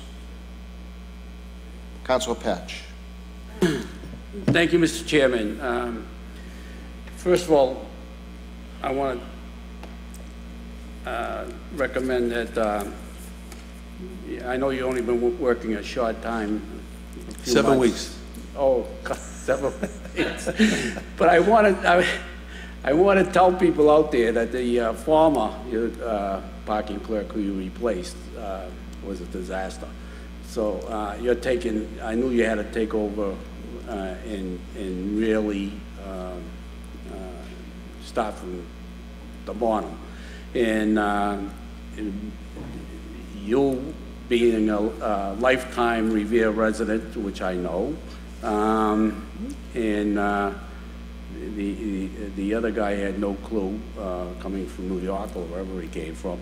So really, you're one of the mayor's best hires, and I just want to wish you luck. Right. And as far as the one quick question on the overnight parking, I've had a problem up at 186 Readings Lane. He's got 2 big dump trucks, and he parks one out in the street and one in the driveway. And I just wish you'd... That's 186 what? 186 Readings Lane in North Revere. Okay. They're well aware of it over the health department. Okay. So if you could work on that. We'll get somebody up there this week. This is what we've been doing. We've been doing this every evening. You know, people have been calling, we're sending them up, they're getting tagged, and, you know, we're cutting into this. This is a major problem, and I think we're, you know, in the 7 weeks, we've really accomplished a lot. Okay, thanks, Jim, and welcome aboard. Thank you, Councilor. Thank you. Councilor Zambudo?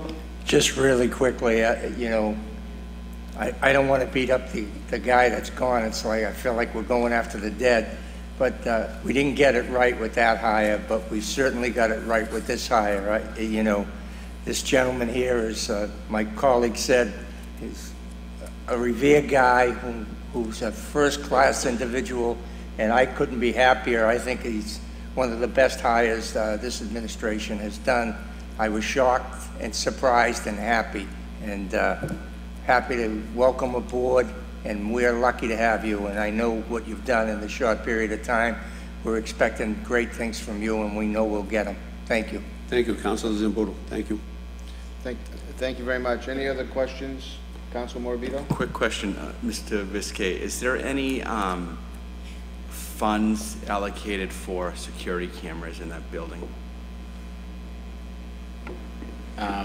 Well, because the answer is there's no funds allocated in this budget. However, again, the coin revenue from the parking meters is allowed to be put toward any relevant expenses for that. So if it deemed appropriate, we can certainly put cameras in that building to address that. Going forward, I think that's very important. People are irate when they get tickets, and that's something we need to look into. Okay, any other questions? I guess I have a question. On Foster Street, you know, those big trucks from Burnett and Moynihan that try to take that turn, people are always parking in those fire lanes. It's always a problem Is there any over way you there. can... Right. Look into that. Is there any... We'll look into that tomorrow morning. Okay. Yeah, okay. I appreciate it. All right, for sure. All right, Jim. Thank you very much. Mr. Chairman, I don't think that there's not any other... I just want to make one comment. I had a situation down in the Point of Pines today. I went over to the parking clerk's office. He came with me. We went down and we straightened the situation out. He was very, very responsive, and I want to publicly thank him tonight. Thank you. Thank you. Thank you very much. Thank you, Councilor Powers. Thank you very much. I want to thank the whole council. Mr. Chairman, thank you. Jim, thank you very much. Everybody have a good evening. Appreciate it. You too. All right, I think we should have, I know we're coming up now on just about 10 minutes to 7, so why don't we call up the Healthy Community Initiatives Department. That's pages 106 through 108.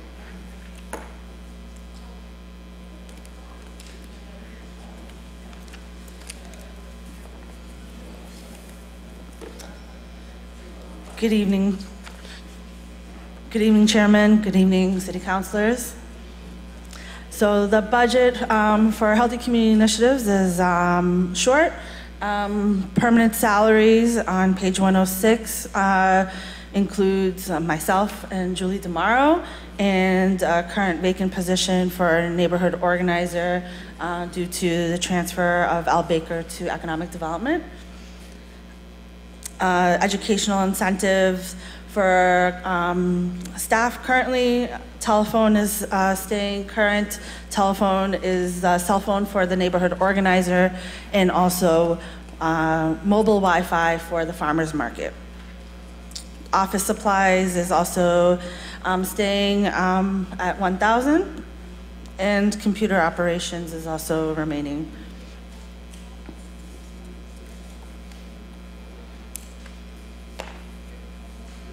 Okay, are there any questions?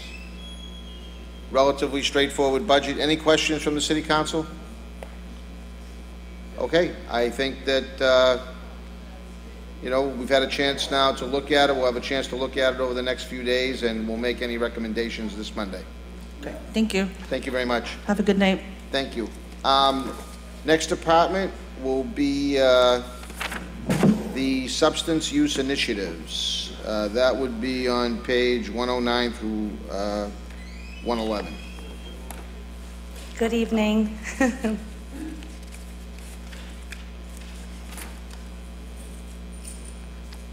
109, okay. So, do you want me to just start going over it? Yeah, just page 109. Okay. So we have our permanent salaries, which were, last year, the city decided to allocate funding this year to some of the salaries. There still a majority of the funding is through grant funds, but we're receiving a total of $40,722 from the city. And that accounts for, let's see, I believe, out of our total budget, I think it's less than 20% of what we have for the total salaries for our 4 positions. Okay. 2 full-time, 2 part-time. Okay, we can move on. On page 110, your salaries are broken out, and the other sources are there. That's from the same grant that it has been? Yes, that's correct. Okay. So we have a few different grants. We received determination of needs funds. We have the first responders Narcan grant, the MOAPC grant, which is that regional grant, and the Partnership for Success grant. Okay. And so we basically allocate the funding across all 4 positions, depending on where that person spends a majority of their time. Okay. And as far as expenditures go? We receive $1,000 in office supplies. So that's all we have for expenses. Okay, now that office on Revere Street, how is that being funded? So it's primarily funded through the grants. Actually, all of it is funded through the grants. Okay, and that wouldn't fall under expenses here at all? Well, I guess similar to, well, the positions, the salary items, we have offsets for other sources, but we don't have an offset for those expenses. If they were in the budget as a request and we found a way to fund them through other sources, you would see that kind of transition. But historically speaking, that office has always been paid through grants, so you're not really seeing it here. But again, I'm happy to try to give more data to that if need be. But that's the reason why you don't see a request and then a recommendation from the mayor to do another funding source. So basically consistent to what's happened in the past in that particular scenario. Can I just add to that too? We have, a thorough budget which explains, the cost per expenditure. which fund they're coming out of, the total amount. So I'm happy to share that information with all of you if that's helpful. Good. Okay, thank you very much. Anyone have, any councilors have any questions? Councilor Guanasso. Mr. Chairman, all I can say is they do a wonderful job there. When they went there initially, they weren't well received by the neighborhood. The neighborhood now has come to grips with the fact that they're doing a very useful job for our community, and I want to thank them, and the manner in which they conduct themselves is very professional. Thank you. And I really appreciate that because it's right in the main street, and thank you for what you do. Thank you, Councilor. Thank you, Councilor. Any other councilors have any questions or comments, anything? Okay. Councilor Patch. Thank you, Mr. Chairman. Real quick, I want to also comment on I actually know the people who work in there, and they just do an outstanding job in the field for the city, and I just want to thank you for what you do. Thank you. Thank you. I appreciate that. Julie, thank you very much. Thank Appreciate you. it. And I'm happy to share that information with Ashley if that's helpful. Thank you. Thanks. Thank you very much. Appreciate it. Paul, thank you for your patience. We've got our Superintendent of Public Works here, Paul Argenzio, will be on pages 82 through 99. We'll start on page 82. Paul, if you could just kind of walk us through this. Sure. Keep in mind, this year, for accounting purposes, the DPW general has been broken up into different segments. So instead of being down as one lump thing, we're into the administration, sanitation department, highway department, parks department. So we're going to start off on page 82. This is a synopsis. As you see on the top line, FY budget, $1,086,000 for salaries, FY 2019, $416. So this is indicative of how this has been broken up. So so this is going to be, just for the edification of the council, I'm sure you've all recognized that this budget, the Public Works budget, is going to be very difficult to follow along with because we haven't had it in this format before. At least not, I certainly haven't. Okay. So, all right. So we'll now this. The line items come later on here, so I'm going to just go to page 83. This is the administrative section. We have the superintendent, the general foreman, supervisor timekeeper, storekeeper, administrative assistant, and we're adding a new position, or we hope to add a new position this year as principal clerk. There was really only one I don't want to say clerical, but person that pays the bills and what have you. She's by herself, and this would add a much-needed person to that office. There's hundreds of bills that are processed during the course of any month, so this would give her some much-needed assistance. And so now these are the line items that pertain to the administrative side, the office supplies, equipment, computer operations, travel allowance. The office supplies has a reduction this year. We severed ties with Teletrack, which was the GPS monitoring for our older trucks. It was a very expensive system and out of date, so we've severed ties with that, and that's primarily why the biggest reduction in that account. Okay. Moving on, page 85, now we're into the snow and ice. Do any councilors have questions on the administration portion of the DPW budget? Any councilors have questions? Okay, we'll move on to the snow and ice. Snow and ice, this has been level funded for years. As you know, I think it's the only account that you can deficit spend in, so these are just kind of a projection. Snow overtime and the snow removal is the contractors.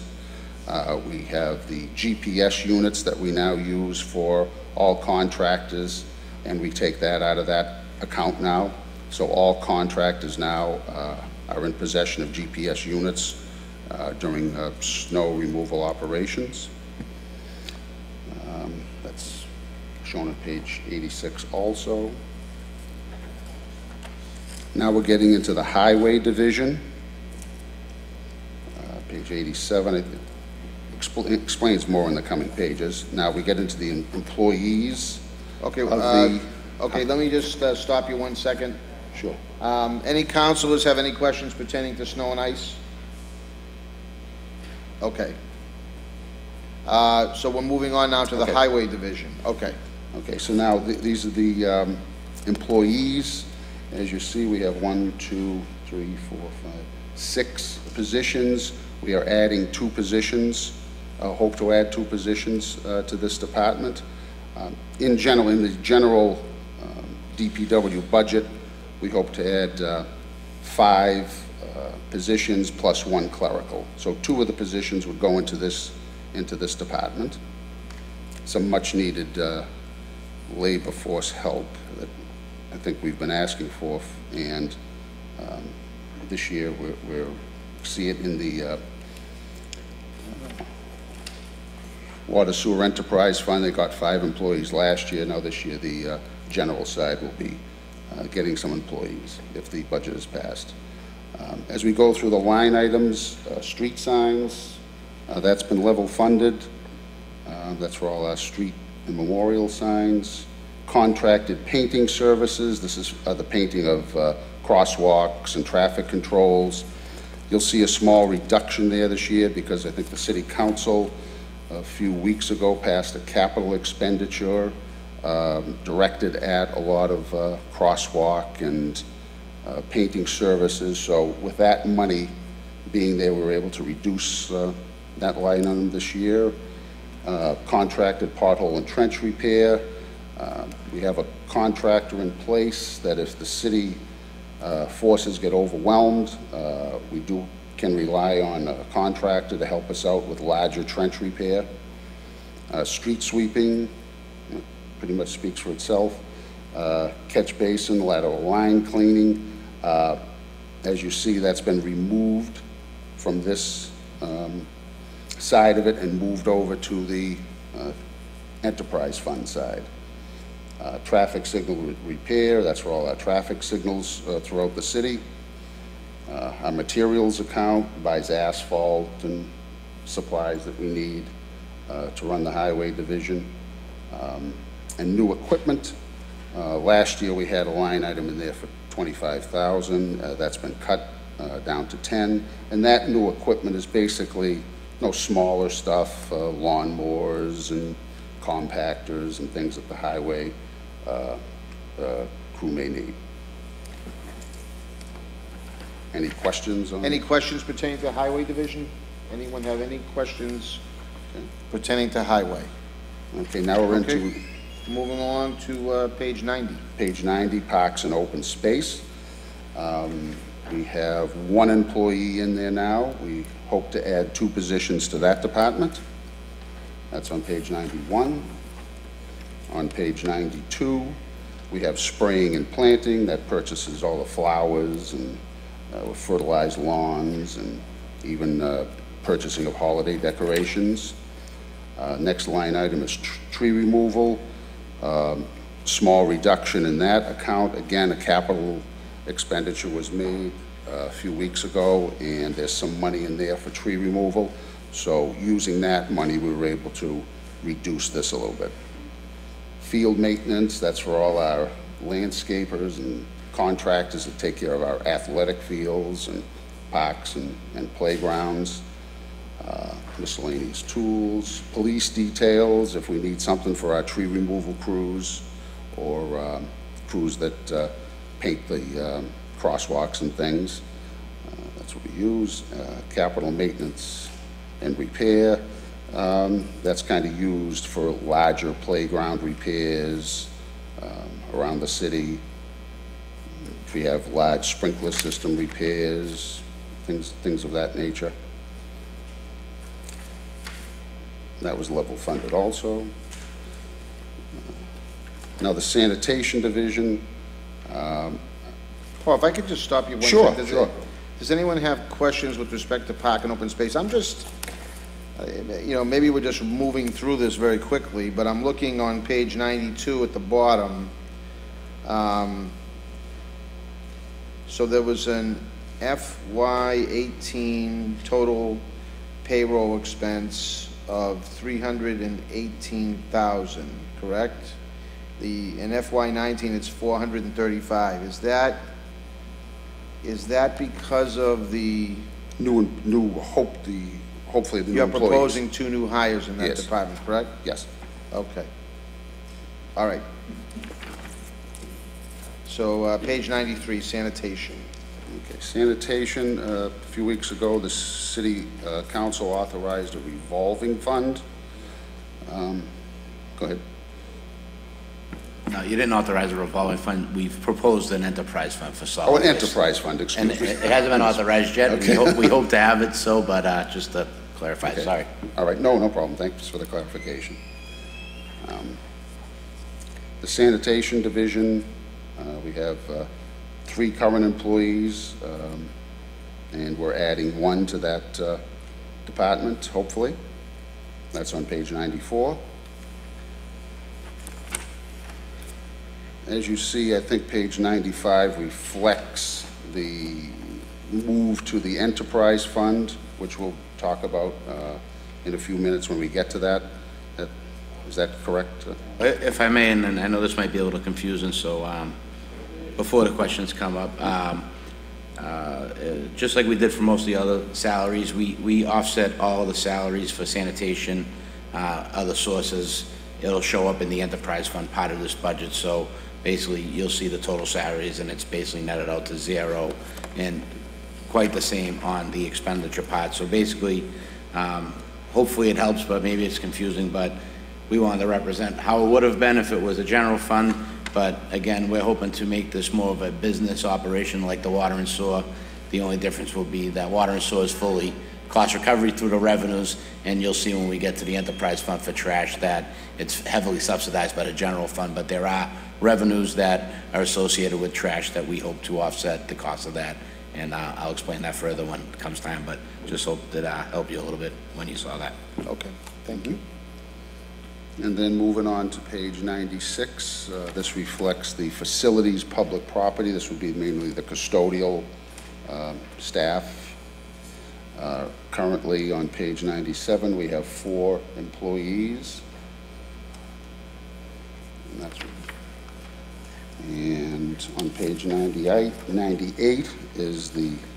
So this is facilities public property, correct? Yes. Street lighting account, public building heat, public building lights, gasoline and oil for the vehicles, building maintenance and repairs,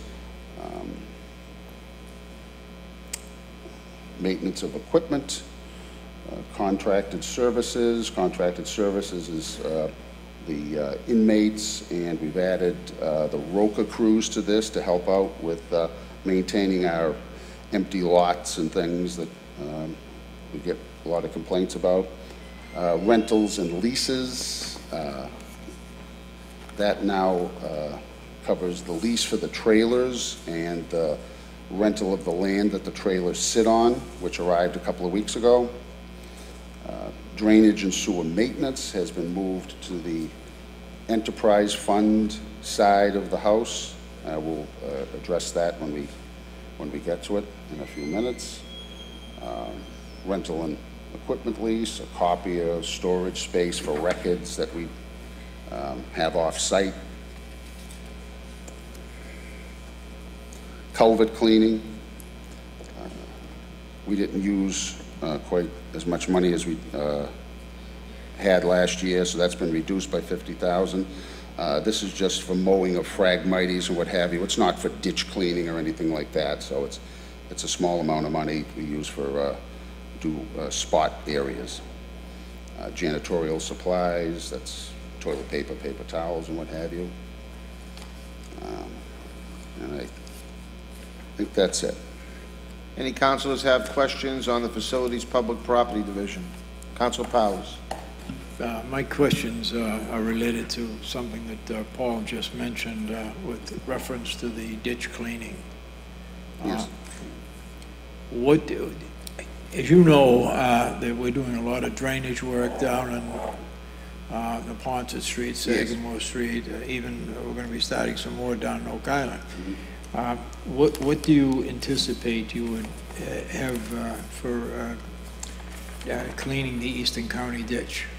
Yes, well, that, I don't, that's not in the operating budget. I think that there's funding sources being identified for that. That's a huge undertaking. There's costs from anywhere from $500,000 to Well, I understand that. Do you know of anything that's current?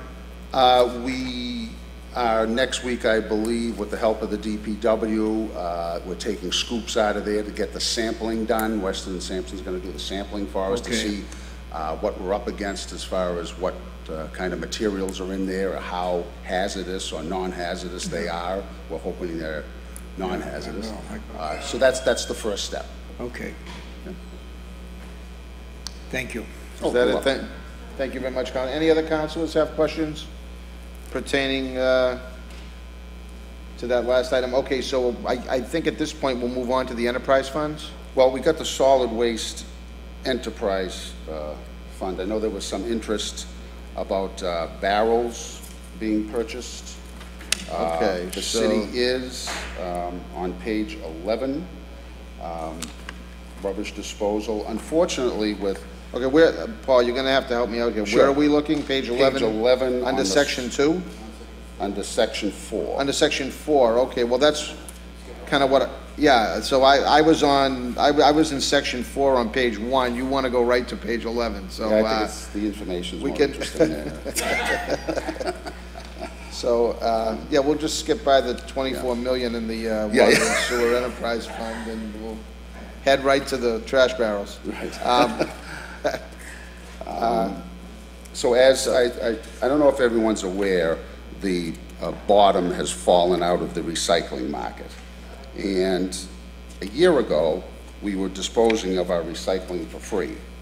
And once in a while, we would even get a small check back from them, because the market was so good. The bottom has now fallen out of that, and we now pay more per ton to get rid of recycling than we do rubbish, after years of trying to push everyone towards recycling. So there's a lot of things that are now proposed to try to address this. There's a new line item in there, recycling disposal, $288,000, that was necessitated that. One of the problems we dump our stuff at Casella Waste. They audit our loads. Unfortunately, 15, 30, 35% of the loads they get from Revere, people are contaminating their recycling bins with trash. So that's a huge problem. And the capital outlay that you see, purchase of barrels that Councilor Powers was inquiring about, this $217,000 is the first payment of a 3-year lease for recycling barrels for every homeowner in the city. So they'll be just like the rubbish barrels. They'll be just like the recycle barrels, a toter with a cover on it. So we feel as though this is probably the biggest issue with rodent control, is to have our trash with covers on it. So as far as the rodent control problem goes, we feel like that's the biggest obstacle that's in our way of really controlling the roads. And there's also a $50,000 line item in there for other means of rodent control. Okay, while we're on this issue, the financing of rodent control, does anyone have questions on that? Any councilors? Mr. Chairman, I do. Hold on one second. Okay, Councilor Powers and Councilor Zambuda. I guess what I'd like to know is how soon we anticipate having those new barrels with the covers online in the neighborhoods. If I may, again, we've been working behind the scenes pretty actively, not to beat a dead horse, but we all know that the rodent problem is becoming an epidemic. We've pulled around our neighboring communities and trying to find multiple solutions, and we feel that one of the major problems is the way that trash is disposed of the city. So as part of creating an enterprise fund, or hoping to create an enterprise fund, we'd like to try to give every resident a 65-gallon toter, similar to the Recycle Bank program that was there, with a securable lid. There's also part of it when it's rolled out, again, not to get too much into it because I know we're running late, but there are 35-gallon barrels that also have actually locking lids on them. Now, I know may not open up, rats may not open up the lids, but there are raccoons and other reasons why, wind blows hard, it does blow them open. Yeah. So basically, what you'll see here in a nutshell is our research, and we've done a lot of research. We've been working with Waste Zero, we've been working with Rarick Pacific on these barrels that have been procured already. Long story short is that they expect that if we go to a 1 barrel per household at a 65-gallon, that would help address the rodent problem, but it would also help reduce the cost of solid waste, being that there's no limit in the city of Revere on how much trash you can throw. And if you look at every neighboring community that has comparable population to the city, they are all under some kind of either pay-as-you-throw or barrel limitation and such. So we're proposing that we give 1 barrel free to every unit. So if it's a 3-family, they would get 3 barrels, et cetera, et cetera. And those houses that may need more than 1 barrel, we propose to charge them for that 2nd barrel, not a recurring fee, but a one-time fee to address the idea that some people throw more than 1 barrel worth of trash. So you'll see the rubbish disposal hedged down a little bit based upon historical data. Again, to Paul's point, we did have to put a recycling amount in there based upon the fact that we are paying $75, $80 a ton now for that. And we also have in there capital outlay, which is a 3-year lease program to buy these barrels. Basically, 3-year lease with a $1 buyout that would give every household in the city a durable barrel with a secured lid that will hopefully help control these rodents. And this $217,000 represents 9 lease payments. So we think it's going to cost, we think it's going to take about 8 weeks to get this off the ground. That's the turnaround time. So it's our hope that at Monday's budget approval process, this goes through as planned. Then we can get right on starting to order those barrels and start a distribution plan. These barrels are also going to come with RFID tags, so we're going to actually be able to identify every single barrel given to every single household, and we'll be able to track them through an RFID program with some software that goes on the trash trucks. So we'll really have a pretty... excuse me, by Labor Day, this should be in effect. I hope so. I don't want to promise anything, but we're going to, as soon as this budget is passed and if it goes according to our recommendations, it'll be first priority. I think that's a step in the right direction. Thank you. Thank you very much, Councilor. Any other questions pertaining to the... I do have a question. Okay, sure. Because this seems like a dramatic change in the way trash is going to be picked up. What if people have more trash than others? Are they going to be able to put out a separate barrel and then, as you say, be charged for that? Or are they just going to be limited to the 165 gallon? Well, in trying to control trash costs, we're hoping that we can get the households to put all their trash in this 165-gallon toter. If they feel as though they need another one, they would be able to purchase one from the city and use that for their extra trash. It's a way of trying to, like other cities and towns, just control the amount of trash that's thrown out. So they'll be able to purchase another barrel, but they won't have to pay for the trash removal. Right. Okay, I just wanted to clarify that. And just to add to that, we are coming up with other options. We realize that around the holidays, there's always an excess amount of trash, and in the spring, there's an excess amount of trash. So that we will try to identify what we'll call overflow days, similar to Everett and Medford, that on those days you'll be able to put out additional trash. But really the idea is not only to help with the rodents, but it's aesthetically pleasing. If you go through any of our neighboring communities that have uniform barrels, it looks much better and pleasing when you have a barrel and a recycle that match in the uniform, so you don't see a lot of trash bags on the ground or overflow barrels, et cetera, et cetera. Right, excellent. Okay, so does that clear up everything with barrels and, where it's going to be funded from and everything like that? Okay, good. So, do you want to go back now to page 1 under the enterprise fund and kind of run through that real quick? Sure. Okay, on page 1, section 4, I believe. Like I say, these line items are will be further explained as we get in.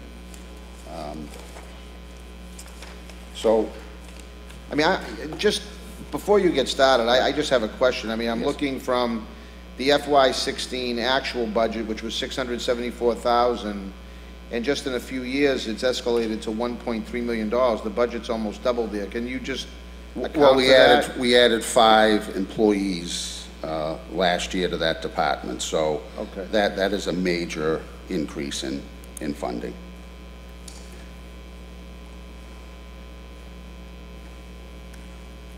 That probably accounts for most of it. Okay. Like I said, if we could head to section 4, page 4, that explains all the current, the current employees. We do have one new position called Clerk of the Works. In that position, it's a $90,000 salary. $45,000 of that is appropriated out of the budget. Another $45,000 will come from other sources. And this job would be specifically to monitor and assess the work of the consent decree and the CDM Smith work. I believe the other $45,000 would come out of some borrowed money, much like a lot of this consent decree work. Like I say, these employees listed here are all current employees other than that one.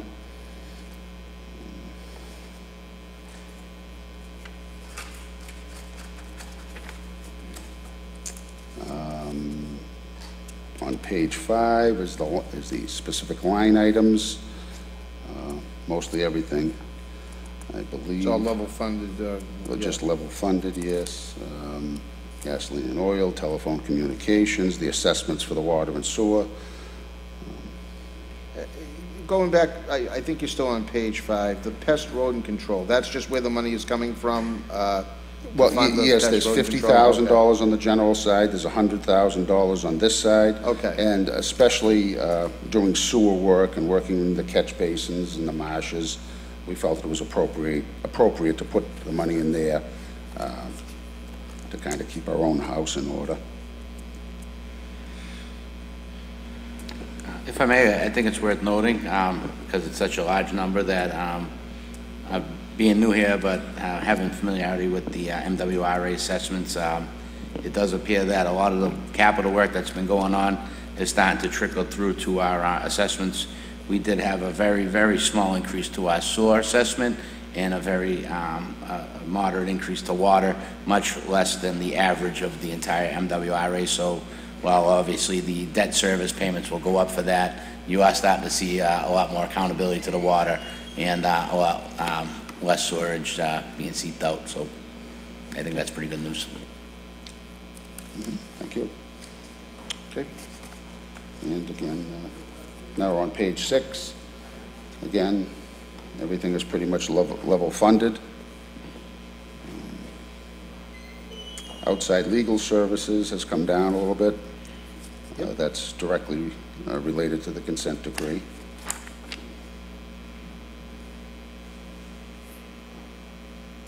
Anything pop out at anyone?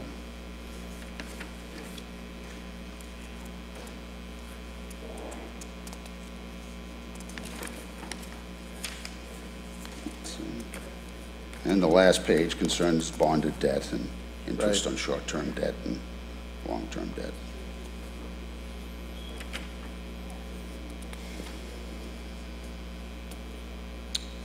I don't have any questions. Do you have any questions? Do you have anyone have questions? Members of the council, members of the committee, anybody? Okay. Okay. Great. Paul, thank you very much. Oh, you're welcome. We appreciate, I know you're just jumping in here as the new superintendent. This is probably the first budget that you've presented to the council. So it is. And it's in a new format than you're probably accustomed to, so I can completely appreciate that. And thank you. Wish you luck. Thank you very much. Okay, any further business of the committee? With that, I'd like to thank the members of the council. I'd like to thank our department heads Thank our city clerk, Ashley Melnick, our city auditor, Rich Fiscay, for assisting us through these budget hearings. The next meeting will be Monday, June 25th, where we'll be proposing any cuts that the City Council would like to impose upon this budget. That meeting will start at 4 p.m. and we have it slotted, I believe, till 6 p.m. There will be other items on the agenda for the Ways and Means Subcommittee, and to our city clerk, if you could make sure that those, I believe there's some SRF loan orders that we need to vote on at that point. Yes, there's several SRF loan orders in addition to a couple of requests from the city auditor regarding some free cash transfers. Okay, so we will have a very full schedule on Monday. So if everyone could please plan on getting here right at 4 o'clock, that would be extremely helpful. Councilor Patch? Thank you. Just a point. If we're going to have, those loan orders are going to come up at what, the next Ways and Means? They're going to be discussed. Apparently, they need to be voted on, which, you know, again, it was dropped in our lap at the 11th hour. As you remember, our last city council meeting. Yes, we had public hearings on them, and we're told. I mean, I suppose we could drag it on, or we could set up a subsequent meeting after Monday, but prior to the end of the fiscal year. I don't know, not voting on it by the end of the fiscal year, what the ramifications are, in all honesty. But we were led to believe that if we didn't vote on this at our next council meeting or by the end of the fiscal year, there was going to be a problem. Now, what the problem is, I really don't know. Nobody here right now to... Well, I'm not going to vote on a nickel until I mean, I'm just tired of getting the same answers year after year.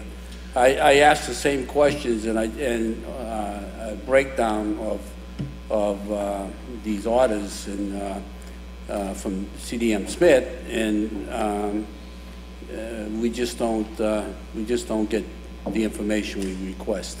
So I know I'm not going to vote on them until I get that information, and I hope my colleagues don't either. Councilor, I can't tell you how to vote. I can only tell you that we're going to be discussing it on Monday. If you could invite CDM Smith to come to that meeting, they should be here because there are councilors, possibly like Councilor Patch, that has very serious questions and wants them answered before appropriating the millions of dollars that they ask for every year, and I totally understand that. So they should be here. If they're expecting any kind of a vote, they should really be here and be aware of the fact we're going to be discussing it on Monday. So, Councilor Patch, thank you for bringing that up. If there's no further business, I want to thank again my colleagues for their participation. Again, Rich and Ashley, thank you very much for helping us out here. I'm sure that if we have questions, we can always reach out to you and get some clarification prior to Monday or on Monday. Okay. With that, this meeting of the Ways and Means Subcommittee will be adjourned until 4 p.m. on Monday, June 25th.